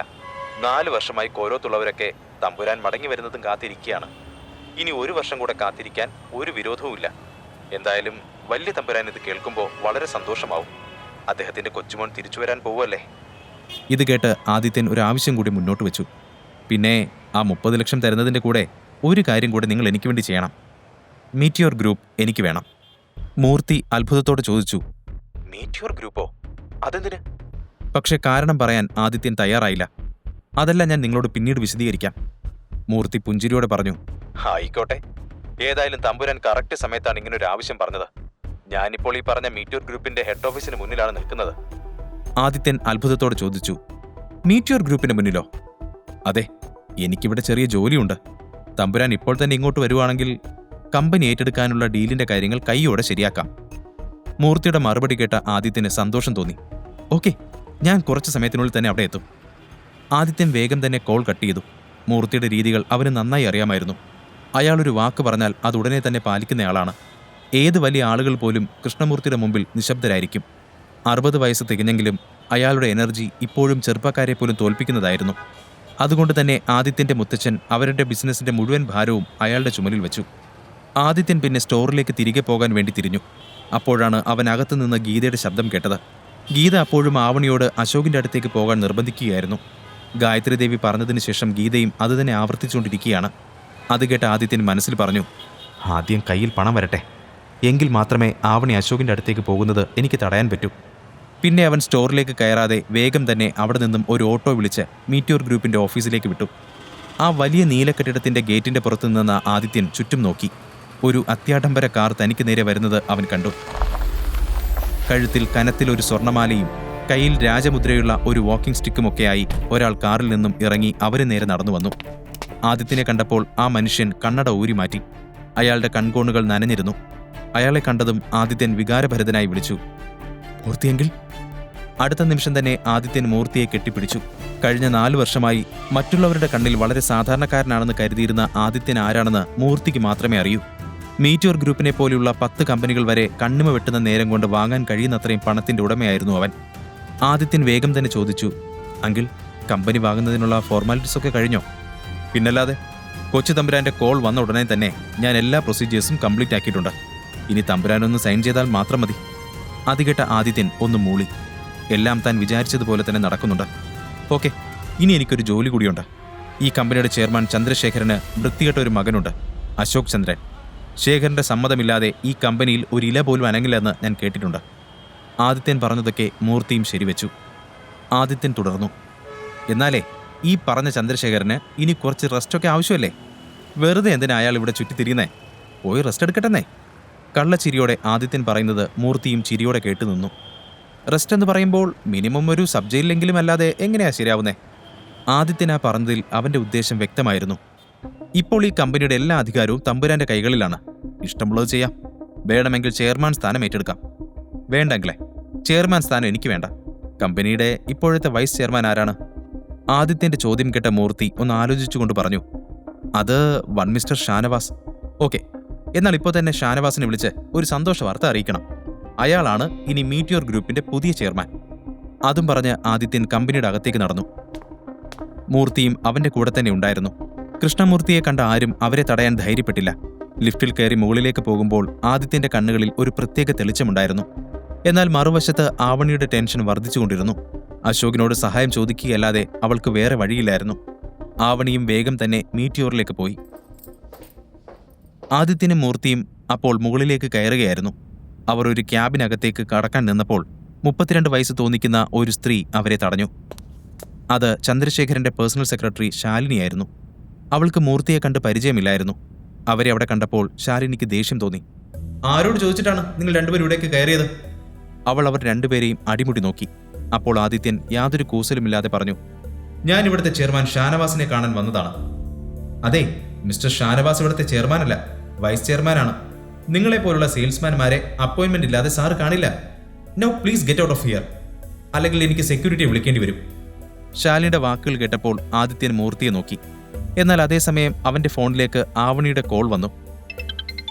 അവൻ കോൾ എടുക്കുന്നതിന് മുമ്പ് തന്നെ ബാറ്ററി കുറവായതിനാൽ ഫോൺ സ്വിച്ച് ഓഫ് ആയി. മൂർത്തി അപ്പോൾ ദേഷ്യത്തോടെ ശാലിനിയോട് പറഞ്ഞു, നിങ്ങൾ ആരോടാണ് സംസാരിക്കുന്നതെന്ന് അറിയാമോ? ഈ നിൽക്കുന്നത്. എന്നാൽ ആദിത്യൻ അയാളെ തടഞ്ഞു. ആവണി എന്തിനാണ് വിളിച്ചത് എന്ന ടെൻഷനിലായിരുന്നു അവൻ. മറ്റൊന്നും അപ്പോൾ സംസാരിക്കാൻ നേരമില്ലായിരുന്നു. നിങ്ങൾ എത്രയും പെട്ടെന്ന് മിസ്റ്റർ ഷാനവാസിനെ വിളിക്കൂ. എനിക്ക് കാത്തു നിൽക്കാൻ ഒട്ടും സമയമില്ല. ഇനി നോക്കിയിട്ട് കാര്യമില്ലെന്ന് തോന്നി മൂർത്തി അവിടെ നിന്ന് മാറി ഷാനവാസിന് കോൾ ചെയ്തു പുറത്തേക്ക് വരാൻ ആവശ്യപ്പെട്ടു. ഷാനവാസിനെ മൂർത്തിയെ നന്നായി അറിയാമായിരുന്നു. അയാൾ വേഗം തന്നെ തന്റെ ക്യാബിനിൽ നിന്ന് പുറത്തേക്കിറങ്ങി. ശാലിനി അപ്പോഴും അവരോട് വഴക്കിടുകയായിരുന്നു. നോക്ക്, ഞാൻ നിങ്ങൾ രണ്ടുപേർക്കും ലാസ്റ്റ് വാണിംഗ് തരികയാണ്. നിങ്ങൾ ഇപ്പോൾ തന്നെ. എന്നാൽ ശാലിനി പറഞ്ഞു തീരുന്നതിന് മുമ്പ് തന്നെ പിന്നിൽ നിന്ന് ഷാനവാസിന്റെ ഉച്ചത്തിലുള്ള ശബ്ദം കേട്ടു. ശാലിനി, ഇങ്ങനെയാണോ ഗസ്റ്റിനോട് സംസാരിക്കുക? Sorry sir. എന്നാൽ ഷാനവാസ് അവളോട് ക്ഷമിക്കാൻ തയ്യാറായിരുന്നില്ല. ഷട്ട് അപ്പ്, നിന്റെ ഈ ബിഹേവിയറിന് നിന്നെ ഞാൻ ഇവിടെ നിന്ന് പുറത്താക്കും. ശേഷം ഷാനവാസ് മൂർത്തിയെയും ആദിത്യനെയും നോക്കി. ശാലിനിക്ക് അത് വലിയ അപമാനമായി. ഓഫീസിൽ വെച്ച് ആദ്യമായാണ് ഒരാൾ അവളോട് ഇങ്ങനെ പെരുമാറുന്നത്. കാരണം ചന്ദ്രശേഖരൻ അത്രയും ഉയർന്ന സ്ഥാനമാണ് അവൾക്കവിടെ എപ്പോഴും കൊടുക്കാറ്. അയാൾ തന്റെ വ്യക്തിപരമായ കാര്യങ്ങൾക്ക് വേണ്ടിയാണ് അവളെ അവിടെ നിർത്തിയിരിക്കുന്നത്. ഓഫീസിൽ നടക്കുന്ന എല്ലാ കാര്യങ്ങളും കൃത്യമായി ശാലിനി ശേഖറിന്റെ അടുത്ത് എത്തിച്ചിരുന്നു. ഇപ്പോഴും അവിടെ എന്തോ പ്രശ്നമുണ്ടെന്ന് ശാലിനിക്ക് മനസ്സിലായി. അവൾ ഒന്നും മിണ്ടാതെ മെല്ലെ അവിടെ നിന്നും വലിഞ്ഞു. എന്നിട്ട് കുറച്ചു മാറി ശേഖറിന് കോൾ ചെയ്തു. മറുവശത്ത് ആദിത്യനും മൂർത്തിയും ഓഫീസിനകത്ത് ഫോർമാലിറ്റികൾ പൂർത്തിയാക്കുന്ന തിരക്കിലായിരുന്നു. അവൻ ഇടയ്ക്കിടെ സമയം നോക്കി. ഇപ്പോൾ സമയം 3 മണി. ഇനി 2 മണിക്കൂർ മാത്രമേ ശേഷിക്കുന്നുള്ളൂ. അവൻ എല്ലാം സൈൻ ചെയ്ത് ഓഫീസിൽ നിന്ന് ഇറങ്ങാൻ തുടങ്ങുമ്പോൾ ലിഫ്റ്റിന് പുറത്ത് 45 വയസ്സ് തോന്നിക്കുന്ന ഉയരമുള്ള ഒരു മനുഷ്യൻ നിൽക്കുന്നത് അവർ കണ്ടു. അയാളുടെ കണ്ണുകളിൽ ദേഷ്യം നിറഞ്ഞിരുന്നു. അതായിരുന്നു ചന്ദ്രശേഖരൻ. അയാൾ തന്റെ മുമ്പിലുള്ള ഷാനവാസിനെ നോക്കി ചോദിച്ചു, ഷാനവാസ്, ഇവിടെ എന്താണ് സംഭവിക്കുന്നത്? താൻ ആരാ ശാലിനി ഇവിടെ നിന്ന് പുറത്താക്കാൻ? നീ നിന്റെ സ്ഥാനം മറക്കണ്ട. ശേഖരൻ, അപ്പോൾ കാര്യങ്ങളൊന്നും അറിഞ്ഞില്ലേ? ഷാനവാസ് ആണ് ഇന്നു മുതൽ ഈ കമ്പനിയുടെ ചെയർമാൻ. ഞാനാണ് ഇയാൾക്ക് ഈ അധികാരം കൊടുത്തത്. മൂർത്തി ശേഖരനോട് പറഞ്ഞു. ശേഖരൻ അത് കേട്ട് പരിഹാസത്തോടെ ചോദിച്ചു, ഓഹോ, ശരിക്കും? അങ്ങനെയൊക്കെ അധികാരം കൊടുക്കാൻ നിങ്ങൾ ആരാണാവോ? മൂർത്തി ആത്മവിശ്വാസത്തോടെ നിന്നു. എന്റെ പേര് പറഞ്ഞ ആ ശേഖരൻ അറിയാം. ഞാൻ കൃഷ്ണമൂർത്തി, പള്ളിക്കലെ കൃഷ്ണമൂർത്തി. ഈ പേര് കേട്ടപ്പോൾ ശേഖരന്റെ കാലിനടിയിൽ നിന്ന് മണ്ണൊലിച്ചു പോകുന്നത് പോലെ തോന്നി. കൃഷ്ണമൂർത്തി ആരാണെന്ന് ശേഖരൻ അറിയാമായിരുന്നെങ്കിലും നേരിട്ട് ഇതുവരെ കണ്ടിട്ടില്ലായിരുന്നു. സോറി, നിങ്ങൾ ആരാണെന്ന് എനിക്ക് പെട്ടെന്ന് മനസ്സിലായില്ല. നമുക്കെന്റെ ക്യാബിനിലിരുന്ന് സംസാരിക്കാം. എന്നാൽ അതിനുള്ള മറുപടി പറഞ്ഞത് ആദിത്യനായിരുന്നു. സംസാരിക്കാനുള്ള സമയം കഴിഞ്ഞു മിസ്റ്റർ ശേഖരൻ. ഈ കമ്പനിയുടെ മറവിൽ നിങ്ങൾ പല ഇല്ലീഗൽ ബിസിനസ്സുകളും ആരംഭിച്ചിട്ടുണ്ടെന്ന് ഞങ്ങൾക്ക് നന്നായി അറിയാം. അത് കേട്ടപ്പോൾ ശേഖരന്റെ തൊണ്ട വരണ്ടു. അയാൾ തന്റെ കണ്ണട ഊരി മാറ്റി ചുറ്റും നോക്കി. ഓഫീസിലുണ്ടായിരുന്ന നിരവധി ജീവനക്കാർ അയാളെ നോക്കി നിൽക്കുന്നുണ്ടായിരുന്നു. അപ്പോൾ തന്നെ ആദിത്യൻ കമ്പനിയുടെ പുതിയ തീരുമാനങ്ങളടങ്ങിയ ഡോക്യുമെന്റ്സ് ശേഖരന് നേരെ നീട്ടി. ശേഷം ഷാനവാസിനെയും മൂർത്തിയെയും കൂട്ടി അവിടെ നിന്നും നടന്നു. അവർ നേരെ ചെയർമാന്റെ ക്യാബിനിലേക്കാണ് പോയത്. അവിടെ കയറിയപ്പോഴും ആദിത്യന്റെ മനസ്സിൽ ആവണിയെയും കുടുംബത്തെയും കുറിച്ചുള്ള ആശങ്കയായിരുന്നു. ഇവിടുത്തെ കാര്യങ്ങൾ പെട്ടെന്ന് തീർക്കണം എന്നുള്ളതുകൊണ്ട് അവൻ പറഞ്ഞു, ഷാനവാസ്, ഇന്നു മുതൽ നിങ്ങളാണ് ഈ കമ്പനിയുടെ ചെയർമാൻ. എന്ത് തീരുമാനം വേണമെങ്കിലും നിങ്ങൾക്കെടുക്കാം. ഷാനവാസ് സന്തോഷത്തോടെ നിന്നു. Thank you sir. ഞാൻ എൻ്റെ ജോലി സത്യസന്ധതയോടെ തന്നെ ചെയ്യും. ആർക്കും ഒരു പരാതിയും ഉണ്ടാവാൻ ഞാൻ അവസരം നൽകില്ല. ആദിത്യൻ ഒന്ന് മൂളി. ഗുഡ്. ഒരു കാര്യം കൂടി, ശേഖരനെയും അയാളുടെ മകൻ അശോകിനെയും കുറിച്ചുള്ള എല്ലാ കാര്യങ്ങളും എനിക്കറിയണം. ഒരുപാട് പെൺകുട്ടികളുടെ ജീവിതം തകർത്ത അവനൊക്കെ ജയിലിലേക്ക് പോകാൻ സമയമായിട്ടുണ്ട്. ഷാനവാസ് വേഗം തന്നെ മറുപടി പറഞ്ഞു. Sir, don't worry. അവർക്കെതിരെയുള്ള എല്ലാ തെളിവുകളും എൻ്റെ കയ്യിലുണ്ട്. അവരുടെ നേരെ ശബ്ദമുയർത്താൻ വേണ്ടി എന്തെങ്കിലും ആരെങ്കിലും വരുമെന്ന് എനിക്കറിയാമായിരുന്നു. ആ ദിവസത്തിന് വേണ്ടിയാണ് ഞാൻ കാത്തിരുന്നത്. ഷാനവാസ് ക്യാബിൻ വിട്ടിറങ്ങിയ ഉടനെ ആദിത്യൻ മൂർത്തിയുടെ നേരെ തിരിഞ്ഞു പറഞ്ഞു, ഇനി എത്രയും പെട്ടെന്ന് എനിക്കുള്ള ചെക്ക് താങ്കളെ. എനിക്കധികം സമയമില്ല. തരാം, പക്ഷെ എനിക്കൊരു കാര്യം കൂടെ അറിയണം. തമ്പുരാൻ ഈ മരുമകന്റെ മുഖം മൂടി എന്നുദ്ദേശിച്ചത് എന്താണ്? എനിക്ക് മനസ്സിലായില്ല. ആദിത്യൻ ശബ്ദം താഴ്ത്തിക്കൊണ്ട് പറഞ്ഞു, അങ്കിളിന് എന്നെ കുട്ടിക്കാലം മുതലേ അറിയുന്നതല്ലേ. ഞാനൊരു കാരണമില്ലാതെ ഒന്നും ചെയ്യില്ല. ഞാനിങ്ങനെ ജീവിക്കുന്നതിന് ഒരു ലക്ഷ്യമുണ്ട്. അല്ലാതെ വിവാഹ മണ്ഡപത്തിൽ വെച്ച് വെറുതെ അങ്ങനെ ഒരു പെൺകുട്ടി ഉപേക്ഷിച്ച് പോരുന്ന ഒരാളല്ല ഞാൻ. ഒരു കാര്യം മാത്രം ഇപ്പോൾ മനസ്സിലാക്കുക, ഇത് വെറും ഒരു മുഖംമൂടിയല്ല. ഇതെന്റെ ഒരു തന്ത്രമാണ്. അച്ഛൻ എപ്പോഴും പറയാറുണ്ടായിരുന്നു, ഒരു യഥാർത്ഥ രാജാവ് സ്വയം മറച്ചു നടക്കുന്നവനാണ്. എന്നിട്ട് സമയമാകുമ്പോൾ മാത്രം അത് വെളിപ്പെടുത്തും. ആദിത്യന്റെ മനസ്സിൽ ഒരുപാട് പ്ലാനുകളുണ്ടെന്ന് മാത്രം മൂർത്തിക്ക് മനസ്സിലായി. ഉടനെ തന്നെ പുറത്തു നിൽക്കുന്ന ബോഡി ഗാർഡ്സിന്റെ ഒരു കോൾ മൂർത്തിക്ക് വന്നു. കോൾ എടുത്ത് അയാൾ പറയുന്നത് കേട്ടതും മൂർത്തി ഞെട്ടലോടെ ആദിത്യനോട് പറഞ്ഞു, ആവണി അശോകിന്റെ ക്യാബിനിലേക്ക് കയറിയിട്ടുണ്ടെന്നാ. അശോകിന്റെ സ്വഭാവം നന്നായിട്ട് അറിയാവുന്ന ആദിത്യൻ ഒരു നിമിഷം എന്ത് ചെയ്യണമെന്നറിയാതെ നിന്നു. അവന്റെ ക്യാബിനുള്ളിൽ ഒരു പ്രത്യേക മുറിയുണ്ട്. അതിനുള്ളിൽ അവൻ ഓരോ സമയം ഓരോ പെൺകുട്ടികളെയും കൊണ്ടുവന്ന് മുതലെടുക്കും. ഓഫീസിലുള്ള എല്ലാവർക്കും സത്യം അറിയാമെങ്കിൽ പോലും അവരൊക്കെ അശോകിനെയും ശേഖരനെയും പേടിച്ച് മിണ്ടാതെ നിൽക്കും. എന്നാൽ ഇന്ന് അശോക് കമ്പനിയുടെ പുതിയ ഉടമ ആദിത്യനെ നേരിടാൻ പോവുകയാണ്. മൂർത്തി പറഞ്ഞത് കേട്ടപ്പോൾ ആദിത്യൻ വേഗം അവിടെ നിന്നും എഴുന്നേറ്റ് അശോകിന്റെ ക്യാബിന് നേരെ നടന്നു. അവൻ പോകുന്നത് കണ്ടപ്പോൾ ഷാനവാസും പിന്നാലെ ചെന്നു. എന്നാൽ മൂർത്തി അയാളെ കൈകൊണ്ട് ആംഗ്യം കാണിച്ച് തടഞ്ഞു. എന്നിട്ട് പറഞ്ഞു, നിങ്ങൾ എല്ലായിടത്തും ഇങ്ങനെ സാറിനെ ഫോളോ ചെയ്യേണ്ട ആവശ്യമില്ല. ചില കാര്യങ്ങൾ സാർ ഒറ്റയ്ക്ക് ഹാൻഡിൽ ചെയ്തോളും. പിന്നെ ഒരു കാര്യം കൂടെ, സാർ ആരാണെന്ന റിയൽ ഐഡന്റിറ്റി ആരും അറിയാൻ പാടില്ല. എല്ലാ കാര്യങ്ങളും എല്ലാവരും അറിയരുതെന്ന് ആദിത്യന് നിർബന്ധമുണ്ട്. അതുകൊണ്ടാണ് ഷാനവാസിനോട് അവരെ ഫോളോ ചെയ്യേണ്ട എന്ന് പറഞ്ഞത്. ഷാനവാസിന് കാര്യം മനസ്സിലായില്ലെങ്കിലും അവൻ തലകുലുക്കി സമ്മതിച്ചു. Okay sir. ആവണി അപ്പോഴേക്കും അശോകിന്റെ ക്യാബിന് മുന്നിലെത്തിയിരുന്നു. ആ ബിൽഡിങ്ങിന്റെ 5ാം നിലയിലായിരുന്നു അശോകിന്റെ ക്യാബിൻ. അശോക് വളരെ വൃത്തികെട്ടവനാണെന്ന് ആവണിക്ക് അറിയാമായിരുന്നെങ്കിലും ഇതുപോലെ ഒരു സാഹചര്യത്തിൽ അവൾക്ക് വേറെ വഴിയില്ലായിരുന്നു.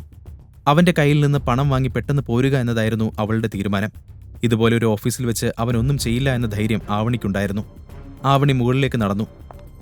ആദിത്യൻ അപ്പോഴും അങ്ങോട്ടെത്തുന്നതേ ഉണ്ടായിരുന്നുള്ളൂ. അശോക് ഇതിനകം തന്നെ തന്റെ കളി തുടങ്ങിയിരുന്നു. ആവണി നേരെ ചെന്ന് ക്യാബിനിൽ മുട്ടി. അതവളാണെന്ന് അശോക് മനസ്സിലാക്കിയിരുന്നു. അവന്റെ ചുണ്ടിൽ ഒരു ചിരി വിരിഞ്ഞു.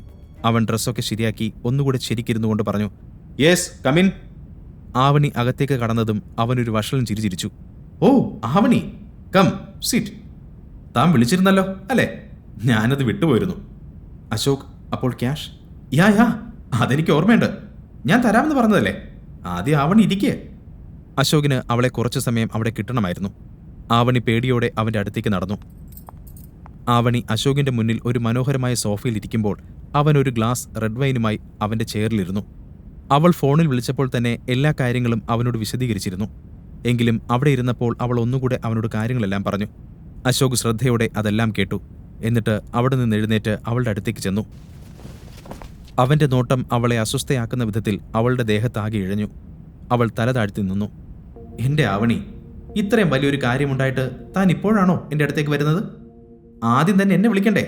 ലുക്ക് യു, ആകെ സ്ട്രെസ് എടുത്ത് ഒരു കോലമായി. പണ്ട് കോളേജിൽ ഞാൻ കണ്ടിരുന്ന ആവണി എന്തൊരു എനർജറ്റിക് ആയിരുന്നു. തനിക്കിപ്പോ വേണ്ടത് ഒരു ബ്രേക്കാണ്. ഒരു കാര്യം ചെയ്, ഇപ്പൊ താൻ ഇതൊന്ന് കുടിക്ക് ആൻഡ് റിലാക്സ് മാൻ. അതും പറഞ്ഞ് അശോക് ആ വൈൻ ഗ്ലാസ് അവളുടെ നേരെ നീട്ടി. ഞാൻ കുടിക്കില്ല അശോക്. അവൾ മടിച്ചു മറുപടി പറഞ്ഞു. താൻ എന്താണ് ഈ പറയുന്നത്? ഇത്രയും ദൂരം വന്നിട്ട് എനിക്കൊരു കമ്പനി പോലും തരില്ലേ? ഇത് വളരെ എക്സ്പെൻസീവ് ആയിട്ടുള്ള വൈനാണ്, സ്പെഷ്യലി ഫോർ യു. ഇതിൽ ആൽക്കഹോൾ കണ്ടന്റ് ഒക്കെ വളരെ കുറവാണ്. കമോൺ ആവണി, ഒരു സിപ്പ് എടുക്കുക. I am sure you will love it. No Ashok, എനിക്ക് ചെക്കുമായി എത്രയും പെട്ടെന്ന് തന്നെ തിരികെ എത്തണം. അവിടെ അവരെല്ലാം കാത്തിരിക്കുകയാണ്. അശോക് പുഞ്ചിരിച്ചുകൊണ്ട് പോക്കറ്റിൽ നിന്ന് ചെക്ക് ബുക്ക് എടുത്തു. യെസ്, തൻ്റെ അച്ഛൻ അവിടെ കാത്തിരിക്കുന്നുണ്ടല്ലേ? ഞാൻ ഇപ്പോൾ തന്നെ ചെക്കിൽ ഒപ്പിടാം. പക്ഷേ താൻ എന്നോടൊപ്പം ഇരുന്ന് ഇത് കഴിച്ചില്ലെങ്കിൽ എനിക്ക് വിഷമമാവും. സോറി അശോക്, ഞാൻ കഴിക്കാത്തത് കൊണ്ടാണ്. പിന്നെ ക്യാഷ് ഞാൻ എത്രയും വേഗം തിരികെ തരാൻ നോക്കാം. അവൾ മെല്ലെ വിഷയം മാറ്റാൻ നോക്കി. ഏയ്, പണം എനിക്കൊരു പ്രശ്നമല്ല. അതൊക്കെ താൻ സാവധാനം തന്നാൽ മതി. ഇതിനൊക്കെ അല്ലേ ഫ്രണ്ട്സ്? അത് പറയുമ്പോൾ അവന്റെ നോട്ടം അവളുടെ ദേഹത്തായിരുന്നു. അവൻ മെല്ലെ അവളുടെ അടുത്തേക്ക് നീങ്ങി. അവന്റെ ഉദ്ദേശം വ്യക്തമായിരുന്നു. ആവണി സോഫയുടെ മൂലയിലേക്ക് ചുരുങ്ങിപ്പോയി. അവളുടെ നെഞ്ചിൽ പടപട എന്നിടിക്കുന്നുണ്ടായിരുന്നു. അവന്റെ നോട്ടം അവളെ തഴുകി. അവന്റെ കൈ മെല്ലെ അവളുടെ കവിളിലേക്ക് ഉയർന്നു. എന്നാൽ ആവണി മെല്ലെ മുഖം മാറ്റി. അശോക്, നോ, എനിക്കിതൊന്നും ഇഷ്ടമല്ല. ആവണി, ഇന്ന് തൻ്റെ അച്ഛൻ ജയിലിലേക്ക് പോകുന്നത് തടയാൻ എനിക്കല്ലാതെ ആർക്കും കഴിയില്ല. അവളുടെ മനസ്സിൽ അവളുടെ അച്ഛന്റെ മുഖം തെളിഞ്ഞു. ആ നിമിഷം ആദിത്യൻ കൂടെ ഇല്ലാത്തതിന് ആവണി നിശബ്ദമായി മനസ്സിൽ സ്വയം ശപിച്ചു. കമോൺ, ഇതൊരു ഡ്രിങ്ക് അല്ലേ? ഇത് വാങ്ങിയിട്ട് ദേ ഈ ചെക്കെടുക്ക്. ഇതിലെന്താണ് ഇത്രയധികം ആലോചിക്കാനൊക്കെ ഉള്ളത്? അപ്പോൾ അവൾ വിറയ്ക്കുന്ന ശബ്ദത്തിൽ ചോദിച്ചു. ഇത് കുടിച്ചാൽ നീ എനിക്ക് ക്യാഷ് തരുമോ? Oh sure, no doubt. അവന്റെ കണ്ണുകൾ ആവണിയുടെ കാലുകളിലൂടെയും ചുണ്ടുകളിലൂടെയും ഓടി നടന്നു. പിന്നെ കയ്യിലുള്ള ഗ്ലാസ് അവളുടെ മുഖത്തേക്ക് നീട്ടി. ആവണി അതിനായി കൈനീട്ടുമ്പോൾ അവളുടെ വിരലുകൾ വിറച്ചു. അവളുടെ മുമ്പിൽ വേറെ വഴിയില്ലായിരുന്നു. പക്ഷേ അവൾക്കത് ചുണ്ടിലേക്ക് ഉയർത്താൻ കഴിയുന്നതിന് മുമ്പ് വാതിലിൽ ഒരു വലിയ മുട്ട് കേട്ടു. അശോകിന്റെ മുഖം ദേഷ്യം കൊണ്ട് ചുവന്നു. അവൻ പോയി വാതിൽ തുറന്നു. ആദിത്യനായിരുന്നു അത്. ആവണിയുടെ കയ്യിലുള്ള വൈൻ ഗ്ലാസ് കണ്ടപ്പോൾ ദേഷ്യം കൊണ്ട് അവന്റെ കണ്ണുകൾ ജ്വലിച്ചു. അശോക് അവനോട് ചോദിച്ചു, നീ ആരാണ്? നീ എങ്ങനെ അകത്ത് കയറി? ആദിത്യനാണ് അതെന്ന് കണ്ടപ്പോൾ ആവണി അത്ഭുതത്തോട് ചോദിച്ചു. ആദിത്യൻ, നീ ഇവിടെ എങ്ങനെ? അപ്പോൾ ആദിത്യൻ പറഞ്ഞു, ഞാനിപ്പോൾ ഇവിടെ എത്തിയില്ലായിരുന്നെങ്കിൽ ഇവൻ നിന്നെ... എന്നാൽ അവൾ അവന്റെ നേരെ നോക്കി പൊട്ടിത്തെറിച്ചു. നിനക്ക് എങ്ങനെ അങ്ങനെ ചിന്തിക്കാൻ തോന്നി? ഞാനൊരു സഹായത്തിനാണ് ഇവിടെ വന്നത്. അശോക് എനിക്ക് പണം തരാമെന്ന് സമ്മതിച്ചതുകൊണ്ട് വന്നതാണ്, അല്ലാതെ ഇവിടെ മറ്റൊന്നുമല്ല. എന്നാൽ ആദിത്യൻ വിട്ടുകൊടുക്കാൻ തയ്യാറല്ലായിരുന്നു. ആവണി, നിനക്കവനെ ശരിക്കറിയില്ല. മതി. ദേഷ്യത്തോടെ അശോക് മുന്നോട്ട് നടന്നു. നീ ആരോടാണ് സംസാരിക്കുന്നത് നിനക്കറിയോ? എന്നാൽ ആവണി വേഗം അതിൽ ഇടപെട്ടുകൊണ്ട് പറഞ്ഞു, 1 second Ashok, this is my husband. അത് കേട്ടതും അശോക് ആദിത്യനെ അടിമുടി ഒന്ന് നോക്കി. ഓ, അപ്പോൾ ഇതാണ് ആ ഭാര്യ വീട്ടിൽ ഉണ്ടുറങ്ങി കഴിയുന്നവൻ അല്ലേ? ഇവനോട് ഇപ്പോൾ തന്നെ എന്റെ കാലിൽ വീണ് സോറി പറയാൻ പറ, അല്ലെങ്കിൽ ഇവൻ ഇവിടെ നിന്ന് ജീവനോടെ പോകില്ല. അശോക് ആദിത്യനെ ഭീഷണിപ്പെടുത്തിക്കൊണ്ട് പറഞ്ഞു. 3 വർഷങ്ങൾക്ക് മുമ്പ് നിന്നെ പോലുള്ള ഒരുത്തൻ എന്റെ ക്യാബിനിൽ കയറാൻ ശ്രമിച്ചതാണ്. അവന്റെ കുടുംബം ഇപ്പോഴും അവന്റെ ഡെഡ് ബോഡി തിരഞ്ഞ് നടക്കുന്നുണ്ട്. അവർക്ക് അവസാനമായി അവന്റെ മുഖം പോലും കാണാൻ കഴിഞ്ഞില്ല. സൂക്ഷിച്ചും കണ്ടും പെരുമാറിയാൽ നിനക്ക് നല്ലത്. അപ്പോൾ ആവണി പേടിയോടെ ആദിത്യനോട് യാചിച്ചു. ആദിത്യൻ, നീ വേഗം തന്നെ അശോകിനോട് സോറി പറ. എന്നാൽ ആദിത്യന് യാതൊരു പേടിയുമില്ലായിരുന്നു. എന്തിന്? ഞാൻ എന്തിന് ഇവനോട് സോറി പറയണം? ഇവന്റെ ഭീഷണിയൊക്കെ വെറുതെയാണ്. ഈ നായ കുരയ്ക്കും, പക്ഷെ കടിക്കില്ല. നായയോ? അശോകിന് പിന്നെ പിടിച്ചു നിൽക്കാനായില്ല. അവൻ ആദിത്യന്റെ കോളറിൽ പിടിച്ചു. എടാ, എന്നാ ഈ നായ്ക്ക് എന്ത് ചെയ്യാൻ കഴിയുമെന്ന് ഞാൻ കാണിച്ചു തരാം. അവൻ വേഗം തന്നെ ഫോൺ എടുത്ത് ആരെയോ ഡയൽ ചെയ്തു. ഇൻസ്പെക്ടർ, മീറ്റിയോർ ഗ്രൂപ്പിന്റെ ഹെഡ് ഓഫീസിൽ നിന്ന് അശോക് ചന്ദ്രനാണ് സംസാരിക്കുന്നത്. ഇപ്പോൾ തന്നെ എന്റെ ഓഫീസിലേക്ക് വരണം. എനിക്ക് ഒരുത്തനെ ഒന്ന് പെരുമാറാനുണ്ട്. അവൻ ഫോൺ കട്ട് ചെയ്ത് ആവണിയുടെ നേരെ തിരിഞ്ഞു. ആവണി, ഇനി ആ ചെക്കിന്റെ കാര്യം മറന്നേക്ക്. പിന്നെ ദേ ഇവൻ ഇന്നത്തോടെ ജയിലിലേക്ക് പോവും. പിന്നെ ഈ രാത്രി നീ എന്റെ കൂടെ ആവും മോളെ. അതുകൂടെ കേട്ടപ്പോൾ ആദിത്യന്റെ ക്ഷമ നശിച്ചു. തന്റെ മുമ്പിൽ വെച്ച് തന്റെ ഭാര്യയെപ്പറ്റി ഒരാൾ അനാവശ്യം പറഞ്ഞാൽ ഏതൊരാൾക്കും സഹിക്കില്ല. അവൻ അശോകിന്റെ കോളറിൽ പിടിച്ച് അവന്റെ മുഖത്ത് ശക്തമായി അടിച്ചു. നീ എന്നെ തല്ലിയല്ലേ?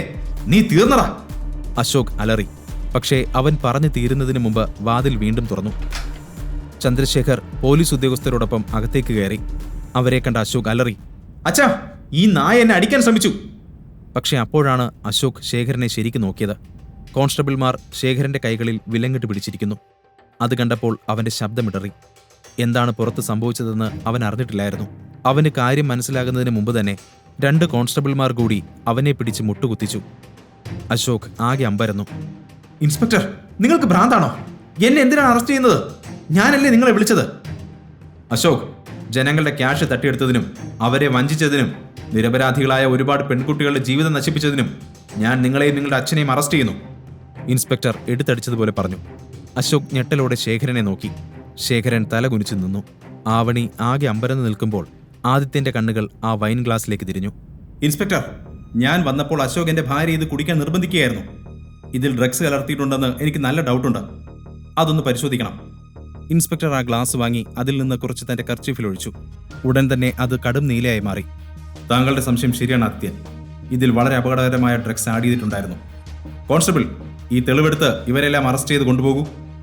അശോക് കുതറി നോക്കിയെങ്കിലും കോൺസ്റ്റബിൾമാർ അവനെയും ശേഖരനെയും പുറത്തേക്ക് വലിച്ചഴിച്ചു കൊണ്ടുപോയി. എല്ലാവരും പോയപ്പോൾ ആദിത്യനും ആവണിയും അവിടെ ഒറ്റയ്ക്കായി. ക്യാബിൻ അപ്പോൾ പൂർണ്ണ നിശബ്ദതയിലായിരുന്നു. സത്യം മനസ്സിലാക്കിയ ആവണിക്ക് ദേഹം കുഴയുന്നത് പോലെ തോന്നി. ആദിത്യൻ വേഗം തന്നെ ചെന്ന് അവളെ പിടിച്ചു. ആവണി തന്റെ കണ്ണുനീർ തുടച്ചുകൊണ്ട് ആദിത്യനെ നോക്കി. Aditya, I am sorry. അവൻ അവളുടെ അടുത്തേക്ക് ചെന്ന് അവളുടെ കണ്ണുനീർ തുടച്ചു. ഏയ്, എന്താ ഇത്? കരയാൻ മാത്രം ഒന്നും ഉണ്ടായില്ലല്ലോ. നീ ഓക്കെ അല്ലേ? അശോകിനും അവന്റെ അച്ഛനും അവർ ചെയ്തതിനൊക്കെയുള്ള ശിക്ഷ കിട്ടും. ഒരുപാട് പെൺകുട്ടികളുടെ ജീവിതം അവർ തകർത്തിട്ടുണ്ട്. ആവണി മൂളി. പക്ഷേ ഇനി എവിടെ നിന്ന് പണം ഒപ്പിക്കുമെന്ന് ആലോചിച്ച് അവൾ ടെൻഷനോടെ സോഫയിലേക്ക് വീണു. ആദിത്യൻ അപ്പോൾ അവന്റെ പോക്കറ്റിൽ നിന്നും 30 ലക്ഷത്തിന്റെ ഒരു ചെക്ക് എടുത്ത് അവളുടെ നേരെ നീട്ടി. നോക്ക്, നിന്റെ അച്ഛനെ രക്ഷിക്കാനുള്ള ക്യാഷ് ഞാൻ അറേഞ്ച് ചെയ്തിട്ടുണ്ട്. ആവണി അമ്പരപ്പോട് ചോദിച്ചു. ഇതെങ്ങനെ ഇത്രയും പെട്ടെന്ന് ഇത്രയും പണം എവിടെ നിന്ന് കിട്ടി? എന്നാൽ അവൻ മറുപടി ഒന്നും പറഞ്ഞില്ല. സത്യം പറഞ്ഞാൽ കൂടുതൽ പ്രശ്നമാകുമെന്ന് തോന്നിയപ്പോൾ ആദിത്യൻ മിണ്ടാതിരുന്നു. എന്നാൽ ആവണി വിടാൻ തയ്യാറല്ലായിരുന്നു. അവൾ വീണ്ടും ആവർത്തിച്ചു. പറ ആദിത്യ, ആരാണ് നിനക്ക് ചെക്ക് തന്നത്? അവസാനം ആദിത്യൻ ഒരു കള്ളം പറയാൻ തീരുമാനിച്ചു. അത് പിന്നെ ഞാനിതെൻ്റെ ഒരു ഫ്രണ്ടിൻ്റെ കയ്യിൽ നിന്നും കടം വാങ്ങിയതാ. അവൻ ഈ അടുത്തായി അവൻ്റെ കമ്പനിയിൽ നിന്നും ഒരുപാട് ക്യാഷ് കിട്ടിയിരുന്നു. അവനിപ്പോൾ അത്യാവശ്യമൊന്നുമില്ല. അപ്പോൾ പിന്നെ അവൻ എന്നെ സഹായിക്കാമെന്ന് സമ്മതിച്ചതാണ്. അത് കേട്ടെങ്കിലും ആവണി അത്ഭുതത്തോടെ അവനെ നോക്കി. ഇന്നവൻ ഒരുപാട് പ്രശ്നങ്ങൾ ഒറ്റയടിക്ക് പരിഹരിച്ചതുപോലെ അവൾക്ക് ഫീൽ ചെയ്തു. അവൻ പിന്നെയും വിശദീകരിച്ചു. അവനിത് പെട്ടെന്നൊന്നും വേണ്ടെന്നാ പറഞ്ഞത്. അവനിപ്പോൾ ഇന്ത്യക്ക് പുറത്താണുള്ളത്. അതുകൊണ്ട് ഇത് സാവധാനം തിരികെ കൊടുത്താൽ മതി. നീ ഇതിനെപ്പറ്റി ആലോചിച്ച് ടെൻഷൻ ആവണ്ട. അത് പറയുമ്പോൾ ആദിത്യൻ സ്നേഹത്തോടെ ആവണിയുടെ കണ്ണുകളിലേക്ക് നോക്കി. വിവാഹത്തിന് ശേഷം ഇന്ന് ആദ്യമായിട്ടാണ് അവൻ അവളുടെ ഭംഗി ഇത്ര അടുത്തു നിന്ന് കാണുന്നത്. പെട്ടെന്ന് അവൻ ബോധത്തിലേക്ക് തിരികെ വന്നു ക്ലോക്കിലേക്ക് നോക്കി. എന്നിട്ട് പറഞ്ഞു, ആവണി, വേഗം പോവാം. ആലോചിച്ച് നിൽക്കാൻ നേരമില്ല. ഇനി 45 മിനിറ്റ് കൂടെയുള്ളൂ. അച്ഛനും അമ്മയും അവിടെ നമ്മളെ വെയിറ്റ് ചെയ്യുന്നുണ്ടാവും. ആദിത്യൻ പറഞ്ഞപ്പോഴാണ് ആവണിയും സമയം നോക്കിയത്. അവൾ അവിടേക്ക് വന്നിട്ട് കുറേ സമയം കഴിഞ്ഞിരുന്നു. ഇനി ഒരുപാട് ചിന്തിച്ച് സമയം കളയാനില്ല. എത്രയും പെട്ടെന്ന് അവർക്ക് സ്റ്റോറിലേക്ക് തിരികെ എത്തണം. അല്ലെങ്കിൽ അച്ഛനെ അവർ ജയിലിലേക്ക് അയക്കും. ആവണി ആദിത്യനെയും കൂട്ടി വേഗം തന്നെ അവിടെ നിന്നും പോയി. അതേസമയം ജയരാജും ഗീതയും അപ്പോഴും ആ സ്റ്റോറിന്റെ ഒരു മൂലയിൽ ഇരിക്കുകയായിരുന്നു. അവരുടെ ചുറ്റും ഒരുപാട് ബോഡി ഗാർഡ്സ് നിൽക്കുന്നുണ്ട്. അവരെല്ലാം മാനേജറുടെ ആജ്ഞയ്ക്കായി വെയിറ്റ് ചെയ്യുകയാണ്. മാനേജർ കമ്മീഷണറെ വിളിച്ച് അങ്ങോട്ടേക്ക് വരാൻ പറഞ്ഞിട്ടുണ്ട്. കുറച്ചു സമയം അക്ഷമയോടെ അങ്ങോട്ടും ഇങ്ങോട്ടും നടന്നതിന് ശേഷം മാനേജർ ദേഷ്യത്തോടെ പറഞ്ഞു, ഇനി 10 മിനിറ്റ് കൂടെ ബാക്കിയുള്ളൂ. നിങ്ങളുടെ മോളും മരുമോനും ഇതുവരെ എത്തിയിട്ടില്ല. അവർക്ക് ക്യാഷ് കണ്ടെത്താൻ കഴിയുമെന്ന് എനിക്ക് ഒട്ടും ഉറപ്പില്ല. എന്തായാലും നിങ്ങൾ ജയിലിലേക്ക് പോകാൻ റെഡി ആയിക്കോളൂ. ജയരാജും ഗീതയും ആകെ പേടിച്ചുപോയി. മാനേജർക്ക് കൂടുതൽ എന്തെങ്കിലും പറയാൻ സാധിക്കുന്നതിന് മുമ്പ് ആദിത്യനും ആവണിയും ഗേറ്റ് കടന്ന് അങ്ങോട്ടേക്ക് വരുന്നത് എല്ലാവരും കണ്ടു. അവരെ രണ്ടുപേരെയും കണ്ടപ്പോൾ ജയരാജിന്റെ കണ്ണുകൾ വിടർന്നു. അയാൾ ആകെ പരിഭ്രമത്തിലായിരുന്നു. ഗീത ആകാംക്ഷയോട് ചോദിച്ചു, എന്തായി മോളെ, ക്യാഷ് കിട്ടിയോ? ഞങ്ങൾ ആകെ പേടിച്ചുപോയി. ആവണി അമ്മയെ സമാധാനിപ്പിച്ചുകൊണ്ട് പറഞ്ഞു, അമ്മ പേടിക്കണ്ട, ഇതാ ചെക്ക്. നമുക്കിത് കൊടുത്ത് വേഗം തന്നെ പോവാം. അത് കണ്ടപ്പോൾ ഗീതയ്ക്ക് വളരെ സന്തോഷം തോന്നി. ആവൂ, ആശ്വാസമായി. കണ്ടോ മോളെ, ഞാൻ നിന്നോട് പറഞ്ഞില്ലേ അശോക് നിന്നെ സഹായിക്കുമെന്ന്. അവൻ ശരിക്കും ഒരു നല്ല മനസ്സുള്ളവനാണ്. ആദിത്യനെ പോലെയല്ല. ആ പണം അശോക് കൊടുത്തതാവും എന്നാണ് ഗീത കരുതിയത്. പണം കണ്ടപ്പോൾ ഗീതയുടെ കണ്ണുകളിൽ സന്തോഷം നിറഞ്ഞു. അതിനിടയിലും അവർ ദേഷ്യത്തോടെ ആദിത്യനെ നോക്കി. എന്നിട്ട് പറഞ്ഞു, നോക്ക്, ഈ ചെക്ക് കണ്ടോ? ഇതാണ് അന്തസ്. അശോകന്റെ മോളുടെ ഫ്രണ്ടായത് ഭാഗ്യം. അല്ലെങ്കിൽ ഞങ്ങൾ എന്ത് ചെയ്തേനെ? നീ ഇന്ന് തന്നെ ഇവിടെ ഡിവോഴ്സ് ചെയ്യുന്നതാണ് നല്ലത്. നിന്നെപ്പോലെ ഒരുത്തൻ കാരണം എന്റെ മകളുടെ ജീവിതം നശിക്കുന്നത് എനിക്ക് കണ്ടു നിൽക്കാൻ വയ്യ. ഒരുപാട് സ്വർണം കൊണ്ട് മൂടേണ്ട പെണ്ണാണ്. എന്നിട്ടിപ്പോ ഇവളുടെ അവസ്ഥ കണ്ടില്ലേ? അതും പറഞ്ഞ് ഗീത തലയിൽ കൈവച്ചു. അവിടെ ഒരു ചെയറിലിരുന്നു. എന്നാൽ അത് കേട്ടപ്പോൾ ആവണിക്ക് സഹിച്ചില്ല.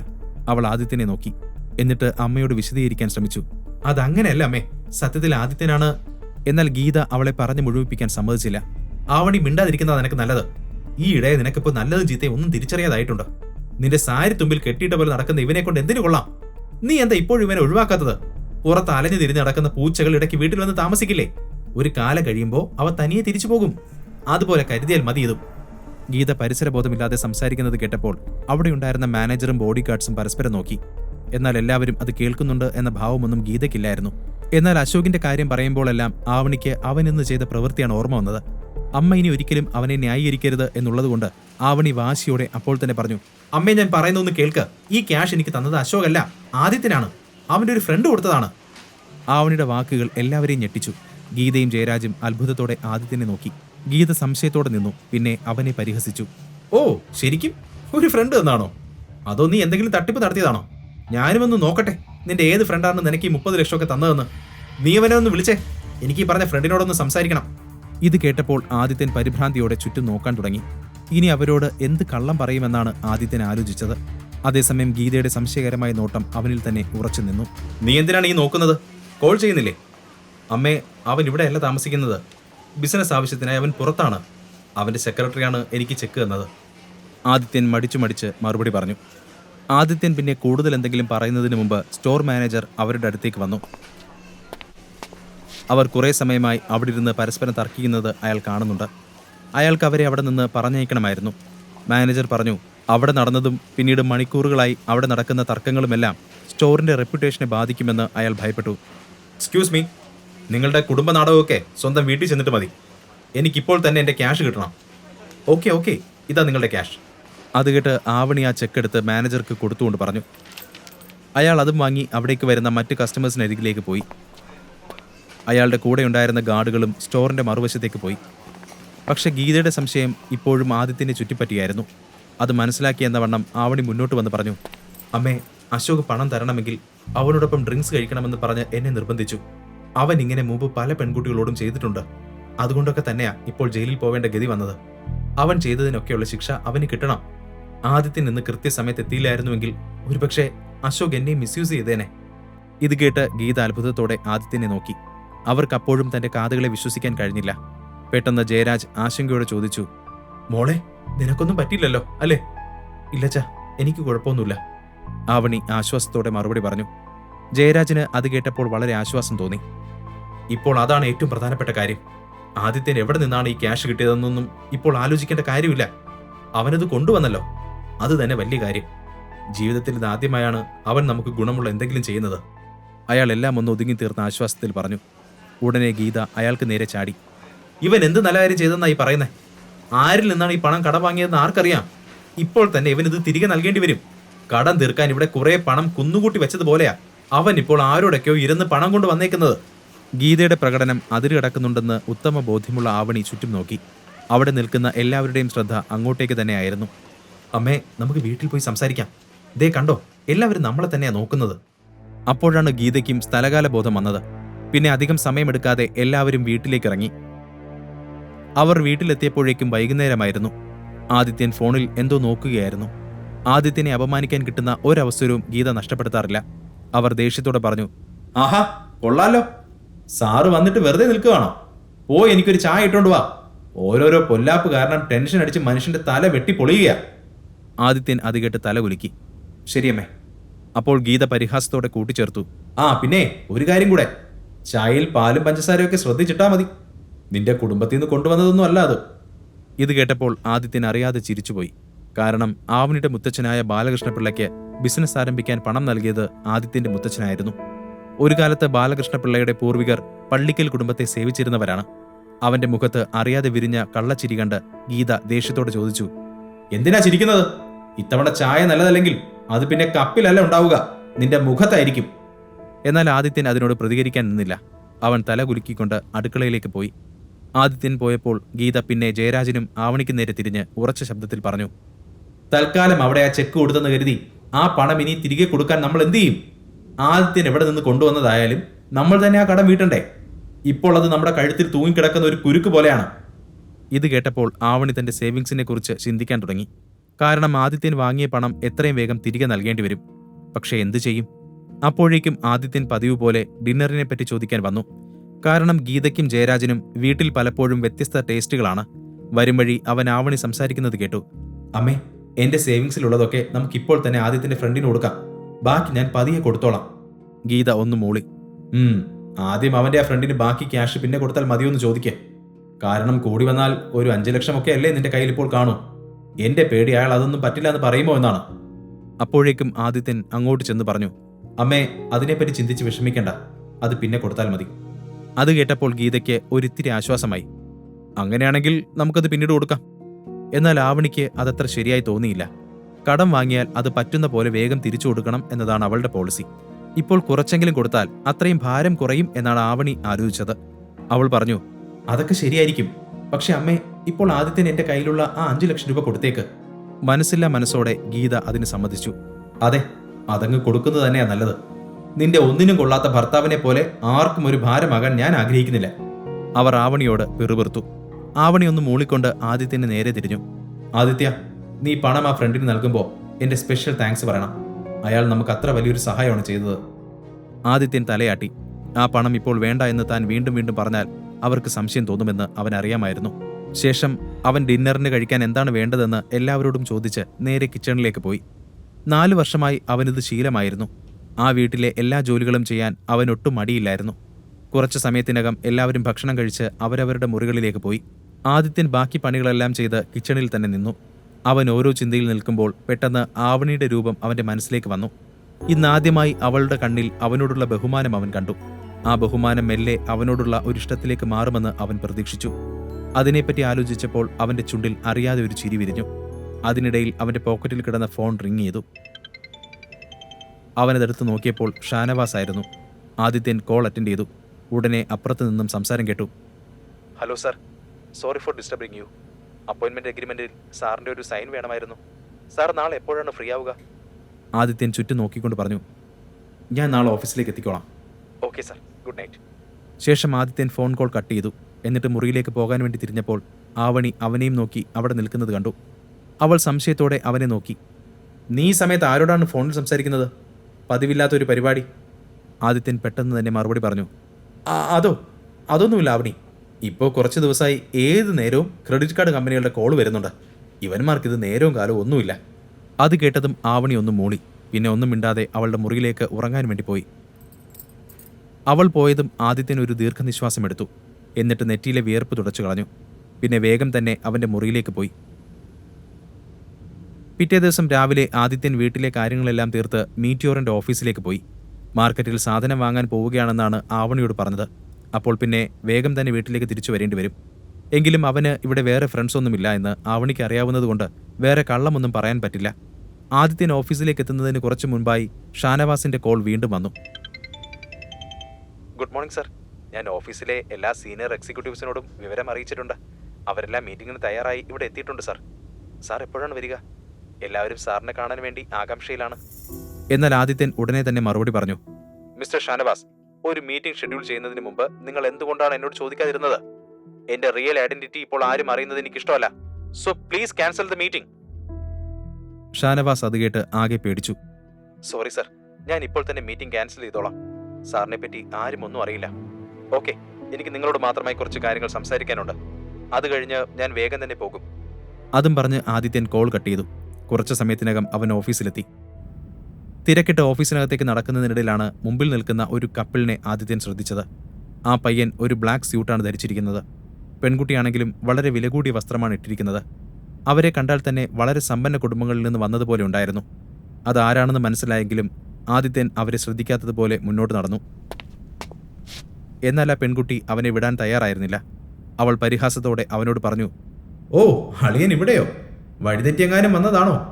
നിന്നെപ്പോലുള്ളവർക്കുള്ളതല്ലല്ലോ ഈ കമ്പനി. ആദിത്യന്റെ മുമ്പിൽ നിൽക്കുന്ന ആ പെൺകുട്ടി ആവണിയുടെ കസിൻ വേദികയായിരുന്നു. വേദികയ്ക്ക് ചെറുപ്പം മുതൽ തന്നെ ആവണിയെ ഒട്ടും ഇഷ്ടമല്ല. അതിനൊരുപാട് കാരണങ്ങളുണ്ടായിരുന്നു. ആവണി വളരെ ബുദ്ധിമതിയായ സുന്ദരിയായ പെൺകുട്ടിയാണ്. അവളെ കണ്ട മാത്രയിൽ തന്നെ ഏതൊരാളും വീണുപോകുമെന്ന് പറഞ്ഞാൽ പോലും തെറ്റില്ല. അതുകൊണ്ടാണ് വേദിക അവളെ വെറുക്കുന്നത്. എന്നാൽ ആവണി ആദിത്യനെ പോലെ ഒരാളെ വിവാഹം കഴിച്ചപ്പോൾ വേദികയ്ക്ക് വളരെ സന്തോഷം തോന്നി. വേദിക വിവാഹം കഴിക്കാൻ പോകുന്നത് നഗരത്തിലെ സമ്പന്നരിൽ ഒരാളായ രാഘവൻ കൈമളിന്റെ മകൻ സിദ്ധാർത്ഥിനെയാണ്. രാഘവൻ കൈമളിന് മീറ്റിയോർ ഗ്രൂപ്പുമായി നല്ല ബന്ധമുണ്ട്. അയാളുടെ പേരും പെരുമയും കണ്ടിട്ട് തന്നെയാണ് ഗായത്രി ദേവി തന്റെ ചെറുമകളെ രാഘവന്റെ മകനുമായി വിവാഹമുറപ്പിച്ചത്. സിദ്ധാർത്ഥുമായുള്ള വിവാഹം തീരുമാനിച്ചതു മുതൽ വേദിക ആദിത്യനെയും ആവണിയെയും കളിയാക്കാൻ കിട്ടുന്ന ഒരവസരവും പാഴാക്കാറില്ല. എന്നാൽ ആദിത്യൻ അതൊന്നും ശ്രദ്ധിക്കാതെ എല്ലാം കേട്ടു നിൽക്കാറാണ് പതിവ്. ഇന്നും അവനൊന്നും മിണ്ടിയില്ല. വേദിക തുടർന്നു, എന്തായാലും അത് വിട്ടേക്ക്. അതൊന്നും എന്നെ ബാധിക്കുന്ന കാര്യമല്ലല്ലോ. നിന്നെപ്പോലെയുള്ള ഒരാൾക്ക് ഞങ്ങളുടെ മുമ്പിൽ നിൽക്കാൻ പോലുമുള്ള സ്റ്റാറ്റസ് ഇല്ല. ഞങ്ങൾ ശേഖർ അങ്കിളിന് ഞങ്ങളുടെ വെഡിങ് ഇൻവിറ്റേഷൻ കൊടുക്കാൻ വന്നതാ. നിനക്കും വേണമെങ്കിൽ കല്യാണത്തിന് വരാം. ഞാൻ നിനക്കൊരു വെയിറ്റർ സ്ഥാനം റിസർവ് ചെയ്തിടാം. ഇതെല്ലാം കേട്ടിട്ടും ഒരു കുലുക്കവുമില്ലാതെ ആദിത്യൻ ആത്മവിശ്വാസത്തോടെ അവിടെ തന്നെ നിന്നു പറഞ്ഞു, എന്നെപ്പറ്റി ചിന്തിച്ചതിന് താങ്ക്സ്. പക്ഷെ എനിക്ക് നിങ്ങളുടെ വിവാഹത്തിൽ പങ്കെടുക്കണമെന്ന് ഒരാഗ്രഹവും ഇല്ല. ആ പറഞ്ഞത് കേട്ട് സിദ്ധാർത്ഥ് അവനെ അടിമുടി ഒന്ന് നോക്കി. ആദിത്യന്റെ സിമ്പിൾ ഡ്രസ്സിംഗ് സ്റ്റൈൽ കണ്ട് സിദ്ധാർത്ഥ് സ്വയം ചിരിച്ചു. എന്നാൽ ഈ ഡ്രസ്സിങ്ങിന്റെ ഉള്ളിലുള്ള ആൾ മീറ്റിയോറിന്റെ ഉടമയാണെന്ന് അവൻ അറിയില്ലായിരുന്നു. അവർ ഇൻവിറ്റേഷൻ കാർഡ് നൽകാൻ പോകുന്ന ചന്ദ്രശേഖരൻ നിലവിൽ ജയിലിൽ കിടക്കുകയാണ്. അതൊന്നും അറിയാതെ സിദ്ധാർത്ഥ് അവനെ പരിഹസിച്ചു. ഓ, അപ്പോൾ ഇതാണ് ആദിത്യൻ അല്ലേ? നിന്നെപ്പറ്റി ഞാൻ ധാരാളം കേട്ടിട്ടുണ്ട്. നീ നിന്റെ ഭാര്യയുടെ ചിലവിലാണ് ജീവിക്കുന്നത് അല്ലേ? അവസാനം ഇന്നെനിക്ക് നിന്നെ കാണാൻ പറ്റിയല്ലോ. പിന്നെ നിന്നോടൊരു കാര്യം പറഞ്ഞേക്കാം. എന്നാൽ സിദ്ധാർത്ഥിനെ പറഞ്ഞു മുഴുവനാക്കാൻ സമ്മതിക്കാതെ ആദിത്യൻ ഇടയ്ക്ക് കയറി. ഞാനിവിടെ ഒരു ജോലിയുടെ ആവശ്യത്തിന് വേണ്ടി വന്നതാണ്. നിങ്ങളോട് സംസാരിച്ച് നിൽക്കാൻ നേരമില്ല. ജോലിക്കോ? സീരിയസ്ലി? ഇവിടെ ക്ലീനിങ് സ്റ്റാഫിനൊന്നും ഒഴിവുള്ളത് എനിക്ക് അറിയില്ലല്ലോ. നിന്റെ വരവ് കണ്ടാൽ ഇവിടെ ചെയർമാൻ ആവാൻ വരുന്നത് പോലെയുണ്ട്. അതും പറഞ്ഞ് വേദിക പൊട്ടിച്ചിരിച്ചുകൊണ്ട് സിദ്ധാർത്ഥിനെ നോക്കി. അവനും അതിനോട് ചേർന്ന് ചിരിച്ച് കയ്യിലുള്ള ക്യാനിലെ ഡ്രിങ്ക്സ് കുടിച്ചുകൊണ്ടിരുന്നു. ആ ക്യാൻ കാലിയായതും അവനത് നിലത്തേക്കെറിഞ്ഞു. എന്നിട്ട് ആദിത്യനെ നോക്കി. ഈ കമ്പനിയുടെ വേസ്റ്റ് എടുക്കാനുള്ള യോഗ്യത പോലും നിനക്കില്ല. വേണമെങ്കിൽ ആ തെരുവിലെ ക്ലീനിങ് ജോലി ചെയ്തോ. ഇനി പണത്തിന് അത്രയും ആവശ്യമാണെങ്കിൽ ദാ ഇത് വെച്ചോ. അതും പറഞ്ഞ് സിദ്ധാർത്ഥ് ആദിത്യന്റെ പോക്കറ്റിലേക്ക് ഒരു 500-ന്റെ നോട്ട് വെച്ചു. അപ്പോൾ ആദിത്യന്റെ മുഖത്ത് ഒരു ചിരി തെളിഞ്ഞു. ഈ 500 രൂപ നോട്ട് കൊണ്ട് ആർക്കാണ് ഉപയോഗമെന്ന് കാലം തെളിയിക്കും. യാതൊരു ഭാവഭേദവും ഇല്ലാതെയുള്ള ആദിത്യന്റെ മറുപടി കേട്ട് സിദ്ധാർത്ഥിന് ദേഷ്യം വന്നു. നീ എന്താണ് ഈ പറഞ്ഞത്? എന്റെ മുമ്പിൽ നിന്ന് എന്തും പറയാമെന്നാണോ? എന്നാൽ ആദിത്യനും വിട്ടുകൊടുക്കാൻ തയ്യാറായിരുന്നില്ല. കൂടുതൽ എന്തെങ്കിലും സംസാരിക്കുന്നതിന് മുമ്പ് നന്നായി ആലോചിക്കണം. അല്ലെങ്കിൽ പിന്നെ നീ സങ്കല്പിക്കുന്നതിനും അപ്പുറമായിരിക്കും എന്റെ പ്രതികരണം. അപ്പോഴേക്കും സിദ്ധാർത്ഥ് ഒരു ആക്രമണത്തിന് തയ്യാറായി നിന്നിരുന്നു. അവൻ ആദിത്യന്റെ നേർക്ക് ചെന്നു. എന്താടാ നീ എന്നെ ചെയ്യാ? വാടാ നമുക്ക് നോക്കാം. രംഗം വഷളാകുന്നത് കണ്ട വേദിക സിദ്ധാർത്ഥിനെ തടഞ്ഞുകൊണ്ട് പറഞ്ഞു. ഏയ് വേണ്ട, ഇവരോടൊക്കെ സംസാരിച്ച് നമ്മുടെ സമയം കളയണ്ട. പ്രത്യേകിച്ച് ഒരു പണിയും ഇല്ലാത്തതുകൊണ്ടാ ഇവനൊക്കെ ഇങ്ങനെ മനഃപൂർവ്വം ഓരോ പ്രശ്നങ്ങൾ ഉണ്ടാക്കുന്നത്. കം സിദ്ധു, നമുക്ക് പോവാം. സിദ്ധാർത്ഥിന്റെ കണ്ണുകൾ ദേഷ്യം കൊണ്ട് ചുവന്നിരുന്നു. അവൻ എന്തൊക്കെയോ പറയാനുണ്ടായിരുന്നെങ്കിലും സമയവും സന്ദർഭവും ശരിയില്ലെന്ന് തോന്നി. ഇപ്പോൾ അവൻ തന്റെ വെഡ്ഡിംഗ് ഇൻവിറ്റേഷൻ കാർഡ് കൊടുക്കാൻ വേണ്ടി വന്നതാണ്. നല്ലൊരു മൂഡ് കളയണ്ട എന്ന് കരുതി സിദ്ധാർത്ഥ് വേദികയുടെ കൂടെ അകത്തേക്ക് നടന്നു. ആദിത്യൻ അവർ രണ്ടുപേരും പോകുന്നത് നോക്കി നിന്നു. പിന്നെ ചെറിയൊരു ചിരിയോടെ അവിടെ നിന്നും നേരെ ഷാനവാസിന്റെ ക്യാബിന്റെ അടുത്തേക്ക് നടന്നു. അവൻ അവിടേക്ക് എത്തിയപ്പോൾ ചെയർമാൻ എന്നെഴുതിയ ക്യാബിന്റെ മുമ്പിലായി വേദികയും സിദ്ധാർത്ഥും നിൽക്കുന്നുണ്ട്. അകത്ത് ശേഖരൻ ഉണ്ടെന്ന് കരുതിയാണ് അവർ അവിടെ നിൽക്കുന്നത്. ആദിത്യൻ പറഞ്ഞ വാക്കുകൾ അപ്പോഴും സിദ്ധാർത്ഥിന്റെ ഉള്ളിലുണ്ടായിരുന്നു. അവൻ തന്റെ ദേഷ്യം നിയന്ത്രിച്ച് നിൽക്കുകയാണ്. ഇത് കണ്ട വേദിക അവനെ ആശ്വസിപ്പിച്ചു. ഹേയ്, അത് നീ വിട്ടില്ലേ? അവനെ പോലുള്ളവനോടൊക്കെ അവിടെ നിന്ന് തർക്കിക്കാൻ നിന്നാൽ നമ്മുടെ വില പോവുകയല്ലേ ഉണ്ടാവൂ. അതൊക്കെ ശരിയാണ് വേദ. എന്നാൽ അവന്റെ അഹങ്കാരം നീ ശ്രദ്ധിച്ചില്ലേ? ഈ വിവാഹം ഒന്ന് കഴിയട്ടെ. ഈ തെരുവിലൂടെ അവനൊരു പട്ടിയെപ്പോലെ നടത്തിച്ചില്ലെങ്കിൽ എന്റെ പേര് സിദ്ധാർത്ഥ് കൈമൾ എന്നല്ല. എന്നാൽ അപ്പോഴേക്കും ആദിത്യൻ നേരെ ഷാനവാസിന്റെ ക്യാബിനിലേക്ക് പോയിരുന്നു. അയാൾ പഴയ ക്യാബിനിൽ തന്നെയാണ്. ആദിത്യനെ കണ്ടതും ഷാനവാസ് വേഗം തന്നെ തന്റെ ചെയറിൽ നിന്നും എഴുന്നേറ്റുകൊണ്ട് അവനെ സ്വീകരിച്ചു. Sir please come. ആദിത്യൻ അകത്തേക്ക് കയറിക്കൊണ്ട് പറഞ്ഞു. Thank you. പിന്നെ രാഘവൻ കൈമളിനെയും അയാളുടെ മകൻ സിദ്ധാർത്ഥിനെയും നിങ്ങൾക്ക് പരിചയമുണ്ടോ? Yes sir. മിസ്റ്റർ രാഘവൻ വർഷങ്ങളായി ഈ കമ്പനിയുമായി ചേർന്ന് ചില ബിസിനസ്സുകൾ നടത്തുന്നുണ്ട്. ഒരുപാട് കാലമായിട്ട് അറിയാം. എന്താണ് സാർ ഇപ്പോൾ അതിനെപ്പറ്റി ചോദിക്കാൻ കാരണം? ഷാനവാസ് വേഗം തന്നെ മറുപടി പറഞ്ഞു. ആദിത്യൻ ഒന്ന് തലയാട്ടി. ശേഷം ഉറച്ച ശബ്ദത്തിൽ പറഞ്ഞു. എന്നാൽ ഇന്നു മുതൽ മിസ്റ്റർ രാഘവന് മീറ്റിയോർ കമ്പനിയുമായി യാതൊരു ബന്ധവും ഉണ്ടാകാൻ പാടില്ല. അയാളെ ഇപ്പോൾ തന്നെ വിളിച്ച് അവരുമായുള്ള എല്ലാ പ്രോജക്റ്റും നമ്മൾ ക്യാൻസൽ ചെയ്തു എന്നറിയിക്കണം. മീറ്റിയോറിന്റെ ക്ലീനിങ് സ്റ്റാഫാകാൻ മാത്രം യോഗ്യതയുള്ളവരോട് ചേർന്ന് നമ്മൾ ബിസിനസ് ചെയ്യാറില്ല എന്ന് പറഞ്ഞാൽ മതി. അത് കേട്ട് ഷാനവാസ് ഞെട്ടി.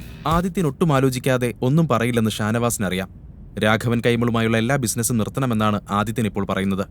ഷാനവാസ് അപ്പോൾ തന്നെ രാഘവനെ ഫോണിൽ വിളിച്ചു. എല്ലാം നോക്കിക്കൊണ്ട് ആദിത്യൻ അവിടെയുള്ള ചെയറിലിരുന്നു. അപ്പുറത്ത് രാഘവൻ ഫോൺ എടുത്തതും ഷാനവാസ് പറഞ്ഞു. Hello mister Raghavan, this is Shanavas, the new chairman of Meteor group. New chairman എന്ന് കേട്ടതും രാഘവൻ ഒന്ന് ഞെട്ടി. എങ്കിലും അയാൾ ബഹുമാനത്തോടെ തന്നെ നിന്നു. Yes mister Shanavas. എനിക്ക് നിങ്ങളോടൊരു ബാഡ് ന്യൂസ് പറയാനുണ്ട്. ഇന്നു മുതൽ ഞങ്ങളുടെ കമ്പനി നിങ്ങളുമായി വർക്ക് ചെയ്യാൻ താല്പര്യപ്പെടുന്നില്ല. നിങ്ങളുമായുള്ള എല്ലാ ഡീലും ഞങ്ങൾ ഇപ്പോൾ തന്നെ ക്യാൻസൽ ചെയ്യുകയാണ്. അതിന്റെ ഡോക്യുമെന്റ്സ് നിങ്ങളുടെ ഓഫീസിൽ ഇപ്പോൾ തന്നെ എത്തും. മീറ്റിയോർ ഗ്രൂപ്പിന്റെ ക്ലീനിങ് സ്റ്റാഫ് ആവാൻ മാത്രം യോഗ്യതയുള്ള ആളുകളുടെ കൂടെ ഞങ്ങൾ ബിസിനസ് ചെയ്യാറില്ല. രാഘവന് കാര്യം മനസ്സിലായി. അയാൾ പ്രതികരിക്കുന്നതിന് മുമ്പ് തന്നെ ഷാനവാസ് കോൾ കട്ട് ചെയ്ത് ആദിത്യനെ നോക്കി. ആദിത്യൻ ഒരു ചിരിയോടെ തല കുലുക്കി. അതേസമയം സിദ്ധാർത്ഥും വേദികയും അവിടെ തന്നെ നിൽക്കുകയായിരുന്നു. കമ്പനിയുടെ പുതിയ ചെയർമാൻ ഷാനവാസ് ആണെന്ന് അപ്പോഴേക്കും അവർ അറിഞ്ഞിരുന്നു. അത് കേട്ടപ്പോൾ സിദ്ധാർത്ഥിന് വളരെ അത്ഭുതം തോന്നിയെങ്കിലും ഷാനവാസിനെ കാണണമെന്ന് അവർ തീരുമാനിച്ചു. അവർ ഷാനവാസിന്റെ ക്യാബിന് പുറത്ത് ഒരുപാട് സമയം കാത്തുനിന്നെങ്കിലും സെക്രട്ടറി അവരെ അകത്തേക്ക് കടത്തിവിട്ടില്ല. അവർ അവിടെ നിന്ന് ആകെ മുഷിഞ്ഞിരുന്നു. അവസാനം അവൻ സെക്രട്ടറിയുടെ നേരെ ചൂടായി. ഇനിയും എത്ര സമയം ഞങ്ങളിവിടെ കാത്തു നിൽക്കണം? നിങ്ങൾ ആദ്യം ചെയർമാൻ സാറിനെ ഒന്ന് വിളിക്കുക. എന്റെ പേര് സിദ്ധാർത്ഥ് കൈമൾ, അദ്ദേഹത്തിന് എന്നെ അറിയാം. സിദ്ധാർത്ഥ് പറഞ്ഞു നിർത്തിയതും സെക്രട്ടറിക്ക് ഷാനവാസിന്റെ ഒരു കോൾ വന്നു. ആ കോൾ അറ്റൻഡ് ചെയ്തതിനു ശേഷം സെക്രട്ടറി സിദ്ധാർത്ഥിനെ സൂക്ഷിച്ചു നോക്കി. എന്നിട്ട് വേഗം തന്നെ സെക്യൂരിറ്റി വിളിച്ചു. ഹലോ സെക്യൂരിറ്റി, വേഗം തന്നെ കുറച്ച് ബൗൺസേഴ്സിനെ ചെയർമാന്റെ ക്യാബിനിന്റെ അവിടേക്ക് വിടണം. ആ നിർദ്ദേശം കേട്ടതും വേഗം തന്നെ കുറച്ചുപേർ അങ്ങോട്ടേക്ക് ഓടി വന്നു. സിദ്ധാർത്ഥിനും വേദികയ്ക്കും കാര്യം മനസ്സിലാകുന്നതിന് മുമ്പ് തന്നെ തോക്കുധാരികളായ അവർ അവരുടെ ചുറ്റും അണിനിരന്നു. സിദ്ധാർത്ഥ് ദേഷ്യത്തോട് അലറി. ഹേയ്, എന്താ ഇത്? നിങ്ങൾക്കൊക്കെ ഭ്രാന്താണോ? നിങ്ങൾ എന്തിനാണ് എന്റെ ചുറ്റും ഇങ്ങനെ നിൽക്കുന്നത്? I'm sorry mister Siddharth, Meteor group നിങ്ങളുമായുള്ള എല്ലാ ഡീലും ക്യാൻസൽ ചെയ്തിരിക്കുന്നു. ക്ലീനിംഗ് ജോലിക്കാരുമായി ഞങ്ങൾ ബിസിനസ് ചെയ്യാറില്ല എന്നാണ് ചെയർമാൻ നിങ്ങളോട് പറയാൻ പറഞ്ഞത്. സെക്രട്ടറിയുടെ വാക്കുകൾ കേട്ട സിദ്ധാർത്ഥിന് ദേഷ്യം വന്നു. എന്ത്? What nonsense is this? അപ്പോഴാണ് അവന് നേരത്തെ ആദിത്യനോട് സംസാരിച്ചത് ഓർമ്മ വന്നത്. താൻ അവനോട് പറഞ്ഞ കാര്യങ്ങളാണല്ലോ ഇത്. അതിനെപ്പറ്റി ഒന്നും കൂടുതൽ ആലോചിക്കുവാൻ അപ്പോൾ അവർക്ക് സമയമില്ലായിരുന്നു. അവരുടെ കമ്പനിയുടെ കൂടുതൽ കാര്യങ്ങളും നടന്നു പോകുന്നത് മീറ്റിയോർ ഗ്രൂപ്പിന്റെ സഹായം കൊണ്ടായിരുന്നു. ഇവർ ഇന്നു മുതൽ എല്ലാ ഡീലും ക്യാൻസൽ ചെയ്യുകയാണെങ്കിൽ അവർ നേരെ തെരുവിലേക്ക് ഇറങ്ങേണ്ടി വരും. അതിനെപ്പറ്റി ആലോചിച്ചപ്പോൾ അവന്റെ നെറ്റിയിലൂടെ വിയർപ്പൊഴുകി. എങ്കിലും അവൻ ദേഷ്യത്തോടെ പറഞ്ഞു. എവിടെ നിങ്ങളുടെ പുതിയ ചെയർമാൻ? എനിക്ക് അദ്ദേഹത്തോട് സംസാരിക്കണം. ഇത്ര പെട്ടെന്ന് എങ്ങനെ തീരുമാനത്തിൽ ഒരു മാറ്റമുണ്ടായി? That is not fair. എന്നാൽ സെക്രട്ടറി അവന്റെ വാക്കുകൾക്ക് ചെവി കൊടുത്തില്ല. സെക്യൂരിറ്റി, ഇവരെ രണ്ടുപേരെയും എത്രയും പെട്ടെന്ന് പുറത്താക്കണം. സെക്രട്ടറിയുടെ വാക്കുകൾ കേട്ടപ്പോൾ വളരെ ഉയരമുള്ള ഒരു ബോഡി ഗാർഡ് മുന്നോട്ട് വന്നു. സിദ്ധാർത്ഥിന്റെ കൈ പിടിച്ചു വലിച്ചു. സിദ്ധാർത്ഥിന് നന്നായി വേദനിച്ചു. അവന്റെ കണ്ണിൽ വെള്ളം നിറഞ്ഞു. ഇതെല്ലാം കണ്ടപ്പോൾ വേദിക അവനെ രക്ഷിക്കാൻ വേണ്ടി മുന്നോട്ട് വന്നു. പ്ലീസ് പ്ലീസ്, ഇങ്ങനെ ചെയ്യരുത്, ഞങ്ങൾ പൊയ്ക്കോളാം. വേദിക കരഞ്ഞു പറഞ്ഞപ്പോൾ ആ ബോഡി ഗാർഡ് സിദ്ധാർത്ഥിന്റെ കൈവിട്ടു. എന്നാൽ അവൻ അപ്പോഴും വേദന കൊണ്ട് അലറി കരയുന്നുണ്ടായിരുന്നു. അപ്പോൾ തന്നെ അവന്റെ ഫോണിലേക്ക് അവന്റെ അച്ഛൻ രാഘവന്റെ കോൾ വന്നു. സിദ്ധാർത്ഥ്, നിനക്കെന്താ ഭ്രാന്താണോ? നീ മീറ്റിയോറിൽ പോയി എന്തൊക്കെ പ്രശ്നമാണ് ഉണ്ടാക്കിയത്? അവർ നമ്മളുമായുള്ള എല്ലാ ഡീലും ക്യാൻസൽ ചെയ്തല്ലോ. നിന്നോട് അവിടെ പോയി വെഡിങ് കാർഡ് കൊടുക്കാനാണോ അതോ ഇത്രയും വലിയ പ്രശ്നം ഉണ്ടാക്കാനാണോ ഞാൻ പറഞ്ഞത്? അതുകൂടെ കേട്ടപ്പോൾ സിദ്ധാർത്ഥ് ആകെ പേടിച്ചുപോയി. അച്ഛാ, ഞാൻ ഒന്നും ചെയ്തിട്ടില്ല. ഞാൻ വേദികയുടെ കൂടെ വിവാഹം ക്ഷണിക്കാൻ വേണ്ടി ഇങ്ങോട്ട് വന്നത്.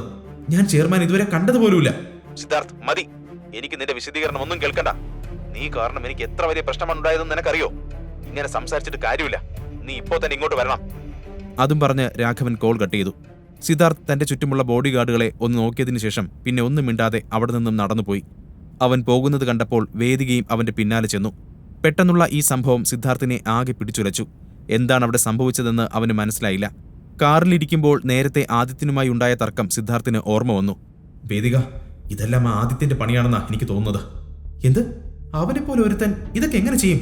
ഏയ്, അതൊന്നും ആവില്ല. അവനെങ്ങനെ ഇത്രയും വലിയ കണക്ഷൻ ഉണ്ടാവും? വേദികയ്ക്ക് അപ്പോഴും അത് വിശ്വസിക്കാനാവുന്നില്ലായിരുന്നു. സിദ്ധാർത്ഥ് നല്ല ദേഷ്യത്തിൽ തന്നെയാണ്. എന്തായാലും ഇതിന്റെ പിന്നിൽ ആരാണെന്ന് എത്രയും പെട്ടെന്ന് കണ്ടെത്തണം. അതും പറഞ്ഞ് സിദ്ധാർത്ഥ് വേദികയും കൊണ്ട് അവിടെ നിന്നും പോയി. അവന്റെ മനസ്സിൽ അപ്പോഴും ചില സംശയങ്ങളുണ്ടായിരുന്നു. അപ്പുറത്ത് സിദ്ധാർത്ഥിനെ ഒരു പാഠം പഠിപ്പിച്ചതിന്റെ സന്തോഷത്തിലായിരുന്നു ആദിത്യൻ. അവൻ വേഗം തന്നെ എല്ലാ ഡോക്യുമെന്റ്സും സൈൻ ചെയ്ത് അവിടെ നിന്നും ഇറങ്ങി. ആദിത്യൻ നേരെ വീട്ടിലേക്കാണ് പോയത്. എന്നാൽ അവിടെ എത്തിയപ്പോൾ അവന്റെ സന്തോഷത്തോടെയുള്ള മുഖം പെട്ടെന്ന് മാറി. ആവണിയുടെ മുത്തശ്ശി ഗായത്രി ദേവി അവിടെ ഹാളിലെ സോഫയിൽ ഇരിക്കുന്നുണ്ടായിരുന്നു. അവർ കഴുത്തിൽ വലിയ സ്വർണ്ണ നെക്ലേസും കയ്യിൽ ഒരുപാട് സ്വർണ്ണ മോതിരങ്ങളും ധരിച്ചിട്ടുണ്ട്. തന്റെ മകന്റെ ഈ ചെറിയ വീട് അവർക്കൊട്ടും ഇഷ്ടമായിട്ടില്ലെന്ന് അവരുടെ മുഖത്തു നിന്ന് തന്നെ വ്യക്തമായിരുന്നു. ജയരാജിനെ അന്ന് വീട്ടിൽ നിന്ന് ഇറക്കിവിട്ടതിനു ശേഷം ഗായത്രി ദേവി പിന്നെ ഇന്നാണ് ഇങ്ങോട്ടേക്ക് വരുന്നത്. അവരെ പെട്ടെന്ന് വീടിന്റെ ഹാളിൽ കണ്ടപ്പോൾ ആദിത്യന്റെ മനസ്സിൽ ഒരുപാട് ചോദ്യങ്ങൾ ഉയർന്നു വന്നു. എങ്കിലും അവൻ മുന്നോട്ട് ചെന്ന് ഗായത്രിയുടെ കാലിൽ തൊട്ടു. എന്നാൽ ആദിത്യനെ കണ്ടതും ഗായത്രി മുഖം തിരിച്ചു നിന്നു. അവർക്ക് അവനെ പണ്ടേ ഇഷ്ടമല്ല. ആ ഹാളിൽ ഒന്നാകെ ഒരു വിചിത്രമായ നിശബ്ദതയുണ്ടായിരുന്നു. ജയരാജും ആവണിയും പരസ്പരം നോക്കി. അപ്പോഴേക്കും ഗീത ഒരു കപ്പ് ചായയും കൊണ്ട് അവരുടെ മുമ്പിലേക്ക് വന്നു. അമ്മേ, ഇതാ ചായ. എന്നാൽ ഗായത്രി ആ കപ്പ് വാങ്ങുന്നതിന് മുമ്പ് അത് മണത്തു നോക്കി. എന്നിട്ട് മുഖം ചുളിച്ചുകൊണ്ട് ഗീതയെ ദേഷ്യത്തോടെ നോക്കി പറഞ്ഞു. എന്ത് ചായയാണിത്? നീ എന്താ വിചാരിച്ചേ? ഞാൻ ഇപ്പോൾ ഈ ചെറ്റക്കുടിലെ ചായ സൽക്കാരം സ്വീകരിക്കുമെന്നോ? കൊണ്ടുപോയി പുറത്തേക്ക് ഒഴിച്ച് കളഞ്ഞേക്ക് ഈ കാടിവെള്ളം. എനിക്കൊന്നും വേണ്ട. അത് കേട്ടതും ഗീത തല താഴ്ത്തി നിന്നു. ഗീത എപ്പോഴും ആദിത്യനെ താഴ്ത്തിക്കെട്ടുന്നത് പോലെ ഗായത്രി എപ്പോഴും ഗീതയെ അപമാനിക്കാറുണ്ട്. അവർ തുടർന്നു. അധിക നേരം ഇവിടെ നിന്ന് കളയാൻ എന്റെ അടുത്ത് സമയമില്ല. അറിഞ്ഞു കാണുമല്ലോ, അമ്പാട്ട് ഒരു കല്യാണം നടക്കാൻ പോവുകയാണ്. വേദികയുടെ വിവാഹ ക്ഷണക്കത്ത് തരാൻ വേണ്ടി മാത്രമാണ് ഞാൻ ഇങ്ങോട്ടേക്ക് വന്നത്. അവൾ ചെന്ന് കയറാൻ പോകുന്ന കുടുംബം അമ്പാട്ട് തറവാട്ടിനേക്കാൾ പേര് കേട്ടതാണ്. നിങ്ങളെ വിവാഹത്തിന് വിളിക്കാൻ എനിക്ക് താല്പര്യമുണ്ടായിട്ടല്ല. പക്ഷെ നിങ്ങൾ മാത്രം വന്നില്ലെങ്കിൽ വരുന്ന ഗസ്റ്റുകൾ അത് പ്രത്യേകം ശ്രദ്ധിക്കും. പിന്നെ അവർക്ക് അതിനുള്ള വിശദീകരണം നൽകേണ്ടി വരും. എല്ലാവരോടും വിശദീകരിക്കാൻ വളരെ വലിയൊരു പേരാണല്ലോ നിങ്ങൾ ഞങ്ങൾക്ക് ഉണ്ടാക്കി തന്നിട്ടുള്ളത്. അതും പറഞ്ഞ് ഗായത്രി ആവണിയെയും ആദിത്യനെയും നോക്കി. അവരുടെ കണ്ണുകളിൽ പരിഹാസം മാത്രമായിരുന്നു. അവർ തുടർന്നു. അപ്പോൾ എല്ലാവരും കല്യാണത്തിന് വരണം. പക്ഷെ വെറും കൈയോടെ അങ്ങോട്ട് കയറി വന്നേക്കരുത്. അമ്പാട്ടെ കല്യാണത്തിനനുസരിച്ചുള്ള എക്സ്പെൻസീവ് ഒരു ഗിഫ്റ്റ് തന്നെ കൊണ്ടുവരണം. വലിയ വലിയ ആളുകളൊക്കെ വരുന്നതാ. അവരുടെ മുമ്പിൽ 500,000 കൊണ്ടൊന്നും വരരുത്. എന്റെ മകൻ സുദേവ് 35 ലക്ഷത്തിന്റെ കാറാണ് അവൾക്ക് ഗിഫ്റ്റായി കൊടുക്കുന്നത്. അത്രയും വില കൂടിയ കാറൊന്നും നിങ്ങൾക്ക് കൊടുക്കാൻ പറ്റില്ലല്ലോ. അതുകൊണ്ട് മിനിമം ഒരു ഡയമണ്ട് നെക്ലേസ് എങ്കിലും കൊണ്ട് അങ്ങോട്ട് വന്നാൽ മതി. ഒരു 4-5 ലക്ഷം രൂപയൊക്കെ വരൂ. 5 ലക്ഷം എന്ന് കേട്ടതും ആവണി ആകെ തളർന്നുപോയി. അവൾ അവളുടെ എല്ലാ സേവിങ്സും ആദിത്യന്റെ ആ ഫ്രണ്ടിന് കൊടുക്കാൻ വെച്ചതാണ്. അവൾ വേഗം തന്നെ പറഞ്ഞു, പക്ഷെ മുത്തശ്ശി, 5 ലക്ഷം എന്നൊക്കെ പറഞ്ഞാൽ കുറച്ച് കൂടുതലല്ലേ? അത്രയും എക്സ്പെൻസീവായ ഗിഫ്റ്റ് ഒന്നും ഞങ്ങൾക്ക് ഒരിക്കലും അഫോർഡ് ചെയ്യാൻ പറ്റില്ല. അതെ അമ്മേ, ഞങ്ങളുടെ കുടുംബത്തിന് ഇപ്പോൾ യാതൊരു സേവിങ്സും ഇല്ല. അപ്പോൾ പിന്നെ ഞങ്ങൾ എങ്ങനെ? ഗീതയും അത് ശരിവെച്ചുകൊണ്ട് പറഞ്ഞു. എന്നാൽ ഗായത്രി അവരുടെ എക്സ്ക്യൂസുകളൊന്നും ചെവിക്കൊള്ളാൻ തയ്യാറായില്ല. കിഡ്നി വിറ്റാണെങ്കിലും വീട് വിറ്റാണെങ്കിലും വേണ്ടില്ല. നിങ്ങളുടെ ഗിഫ്റ്റ് എന്തായാലും അമ്പാട്ടെ അന്തസ്സിന് ചേർന്നതാവണം. ഗായത്രിയുടെ ദേഷ്യത്തോടെയുള്ള വാക്കുകൾ കേട്ടപ്പോൾ അവിടെ നിന്ന് എല്ലാവരും പരസ്പരം നോക്കി. ഗായത്രി അപ്പോൾ തന്നെ ഒരു കൊടുങ്കാറ്റ് പോലെ വീടിന് പുറത്തേക്ക് പോയി. ഹാളിൽ ഒരു വിചിത്രമായ ടെൻഷൻ നിലനിന്നു. ഗീതയാണ് ആദ്യം സംസാരിച്ചു തുടങ്ങിയത്. അവർ പറഞ്ഞത് കേട്ടില്ലേ? 5 ലക്ഷം എന്നാൽ വെറും 5 രൂപ പോലെയാ അവർ പറഞ്ഞിട്ട് പോയത്. വേദിയുടെ കല്യാണ കാര്യത്തിലൊക്കെ അവർക്ക് എന്താണ് ആശങ്ക? എന്റെ മകളുടെ കല്യാണത്തിന് എന്തായിരുന്നു അവർക്ക്? ആവണിയുടെ കല്യാണത്തിന് വന്നവർ തന്ന എൻവലപ്പൊക്കെ ഞാൻ നോക്കിയതാ. അതിലൊന്നുപോലും 500 രൂപയിൽ കൂടുതൽ ഉണ്ടായിരുന്നില്ല. എല്ലാവരും വെറുതെ വന്ന് ഭക്ഷണം കഴിച്ച് തിരിച്ചുപോയി. ഇപ്പോൾ വേദിയുടെ വിവാഹം വന്നപ്പോ 35 ലക്ഷത്തിന്റെ കാർ, 5 ലക്ഷത്തിന്റെ നെക്ലേസ്, എന്തൊക്കെയാണ് ഇതൊക്കെ? എന്ത് തരം ഗെയിമാണെന്ന് ദൈവത്തിനറിയാം. അതെ, പക്ഷെ ഗീത, അമ്മ അത് പറഞ്ഞ സ്ഥിതിക്ക് നമ്മൾ എന്തായാലും അത് കൊടുത്തിരിക്കണം. അപ്പോൾ ജയരാജ് വിശദീകരിച്ചു. എന്നാൽ ഗീത ആകെ ദേഷ്യത്തിലായിരുന്നു. അവർ പറഞ്ഞു, നമ്മൾ എന്തെടുത്ത് കൊടുക്കുമെന്നാ നിങ്ങൾ ഈ പറയുന്നേ? ഒന്ന് ആലോചിച്ച് നോക്ക്. ഇവിടെ പണം കഴിക്കുന്ന മരമൊന്നുമില്ലല്ലോ. നമുക്കിപ്പോൾ 25 ലക്ഷം രൂപ കടമുണ്ട്. നമുക്ക് എവിടെ നിന്ന് ക്യാഷ് കിട്ടാനാ? അത് തന്നെ ഒപ്പിച്ചത് എങ്ങനെയാണെന്ന് എല്ലാവർക്കും അറിയുന്നതല്ലേ? പക്ഷെ ഗീത, അമ്മ നല്ല ദേഷ്യത്തിലാണ് പോയിരിക്കുന്നത്. നമുക്കൊരു കാര്യം ചെയ്യാം. നമുക്ക് ഈ വീടങ്ങ് വിൽക്കാം, എന്നിട്ട് നെക്ലേസും വാങ്ങാം. ബാക്കി ക്യാഷ് ആദിത്യന്റെ ഫ്രണ്ടിനും കൊടുക്കാം. അച്ഛന്റെ മറുപടി കേട്ട ആവണി ആകെ ഷോക്കായി. അച്ഛൻ എന്താണ് ഈ പറയുന്നത്? വേദികയുടെ വിവാഹത്തിന് വില കൂടിയ ഗിഫ്റ്റ് വാങ്ങാൻ വേണ്ടി നമ്മുടെ വീടൊന്നും വിൽക്കാൻ പറ്റില്ല. അത് മുത്തശ്ശിയുടെ അഭിമാനം സംരക്ഷിക്കാൻ. അതൊന്നും നടക്കുന്ന കാര്യമില്ല. ആ പറഞ്ഞതിനോട് ഗീതയും യോജിച്ചു. അതെ, ഈ വീട് വിറ്റിട്ട് പിന്നെ നമ്മൾ എവിടെ പോയി ഉറങ്ങും? തെരുവിലോ? ഗീത അപ്പോഴും ദേഷ്യത്തോടെ ആദിത്യനെ നോക്കി. അവനാണ് ഇതിനെല്ലാം കാരണക്കാരൻ എന്നാണ് ഗീത അപ്പോഴും വിശ്വസിച്ചത്. ആദിത്യൻ തന്റെ നോട്ടം ആവണിയുടെ നേരെ മാറ്റി. അവന് സംസാരിക്കാനുള്ള ധൈര്യമുണ്ടായിരുന്നില്ല. ഗീത കുറച്ചു സമയം ഒന്ന് ആലോചിച്ച് നിന്ന ശേഷം പിന്നെ പറഞ്ഞു, മോളെ, എന്റെ കയ്യിൽ കുറച്ച് പണമുണ്ട്. അത് വെച്ച് നമുക്ക് എന്തെങ്കിലും വില കുറഞ്ഞ നെക്ലേസ് കിട്ടുമോ എന്ന് നോക്കാം. ശരിയമ്മേ, ഇന്നത്തെ കാലത്ത് നല്ല ക്ലാസി ഡിസൈനുള്ള സിമ്പിൾ നെക്ലേസുകൾ ഒരുപാടുണ്ട്. അതെല്ലാം വേദികയ്ക്ക് ഡെയിലി യൂസിന് പറ്റും. ആദിത്യ, കാർ എടുക്ക, നമുക്കിപ്പോൾ തന്നെ പോവാം. കുറച്ചു സമയത്തിനകം അവരെല്ലാം അവിടുത്തെ ഒരു പഴയ മാർക്കറ്റിലേക്കെത്തി. അവിടുത്തെ ഒരു വലിയ ജ്വല്ലറി ഷോപ്പിന്റെ മുമ്പിൽ ആദിത്യൻ കാർ നിർത്തി. തിരുവനന്തപുരത്തെ ഏറ്റവും പ്രശസ്തമായ ജ്വല്ലറികളിൽ ഒന്നായ അവിടേക്ക് ഒരുപാട് പേർ അവരുടെ വെഡ്ഡിംഗ് ഷോപ്പിങ്ങിന് വേണ്ടി വരാറുണ്ട്. അത്രയും വലിയ ഷോപ്പ് പുറത്തുനിന്ന് കണ്ടപ്പോൾ തന്നെ ആവണിക്ക് തല കറങ്ങുന്നത് പോലെ തോന്നി. അവരുടെ കയ്യിലുള്ള ബജറ്റിനെ കുറിച്ചാണ് അവൾ അപ്പോൾ ഓർത്തത്. എന്തായാലും അകത്ത് കയറി നോക്കാമെന്ന് അവൾ തീരുമാനിച്ചു. അവരെല്ലാവരും അകത്തേക്ക് നടന്നു. ഷോപ്പിനകത്തെത്തിയതും കഴുത്തിലും കയ്യിലുമൊക്കെ ഒരുപാട് സ്വർണം ധരിച്ച ഒരു മനുഷ്യൻ അവരുടെ നേരെ ചിരിച്ചുകൊണ്ട് നടന്നു വന്നു. അയാളെ കണ്ടാൽ തന്നെ ആ ഷോപ്പിന്റെ ഓണറാണെന്ന് വ്യക്തമായിരുന്നു. അയാൾ ചിരിയോട് തന്നെ അവരെ സ്വാഗതം ചെയ്തു. Welcome, welcome. പറയൂ, നിങ്ങൾക്ക് എന്താണ് വേണ്ടത്? ആവണി അയാളോട് പറഞ്ഞു. Thank U. ഞങ്ങൾക്ക് നല്ല നെക്ലേസ് സെറ്റാണ് വേണ്ടത്. ഓക്കെ, അകത്തേക്ക് വരൂ. ഇവിടെ ഒരുപാട് ഡിസൈൻസ് ഉണ്ട്. അവർ അകത്തേക്ക് നടന്നപ്പോൾ അവിടുത്തെ സ്റ്റാഫ് അവർക്ക് ഒരുപാട് വില കൂടിയ നെക്ലേസുകൾ ഒന്നിനു പിറകെ ഒന്നായി കാണിച്ചു. ഓരോ നെക്ലേസും കാണുമ്പോൾ ആവണി വേഗം അതിന്റെ വിലയിലേക്കാണ് നോക്കിയത്. അതെല്ലാം അവളുടെ ബജറ്റിനും അപ്പുറത്തുള്ളതായിരുന്നു. ആവണിയുടെ മുഖഭാവം കണ്ടപ്പോൾ ആദിത്യനും കാര്യം മനസ്സിലായി. ഒരുപാട് നെക്ലേസുകൾ കാണിച്ചിട്ടും ആവണിക്ക് ഒന്നും ഇഷ്ടമായില്ല. അവസാനം ഷോപ്പ് ഓണർക്കും അവിടെ നിന്ന സ്റ്റാഫിനും ചെറുതായി അസ്വസ്ഥത തോന്നാൻ തുടങ്ങി. ആവണിയും ആദിത്യനും ഇടയ്ക്കിടെ പരസ്പരം നോക്കി കണ്ണുകൊണ്ട് എന്തൊക്കെയോ പറയുന്നത് കണ്ടപ്പോൾ അവർ ഫ്രോഡാണോ എന്നുവരെ അവിടെയുള്ളവർക്ക് സംശയം തോന്നി. ചില കള്ളന്മാർ വളരെ പണക്കാരെ പോലെ അവിടേക്ക് വന്ന് ഓരോന്നും നോക്കിയിട്ട് മെല്ലെ മോഷ്ടിച്ച് മുങ്ങാറുണ്ട്. അതുപോലെയാണ് ഇവരെ കണ്ടപ്പോൾ ഓണർക്ക് തോന്നിയത്. അയാൾ വേഗം തന്നെ പുറത്തു നിൽക്കുന്ന സെക്യൂരിറ്റിയെ ആംഗ്യം കാണിച്ചു വിളിച്ചു. അയാൾ വേഗം അകത്തേക്ക് വന്നു. ആവണിയെയും കൂട്ടരെയും നോക്കിക്കൊണ്ടു നിന്നു. അത് കണ്ടപ്പോൾ എല്ലാവർക്കും പരിഭ്രമമായി. ഷോപ്പ് ഓണറുടെ അടുത്ത നീക്കം എന്തായിരിക്കും? വേദികയ്ക്ക് വില കൂടിയ ഗിഫ്റ്റ് വാങ്ങാൻ അവർക്കാവുമോ? ഈ കഥ തുടർന്ന് കേൾക്കുന്നതിനായി ഇപ്പോൾ തന്നെ പോക്കറ്റ് FM ആപ്പ് ഇൻസ്റ്റാൾ ചെയ്യൂ. Link in description.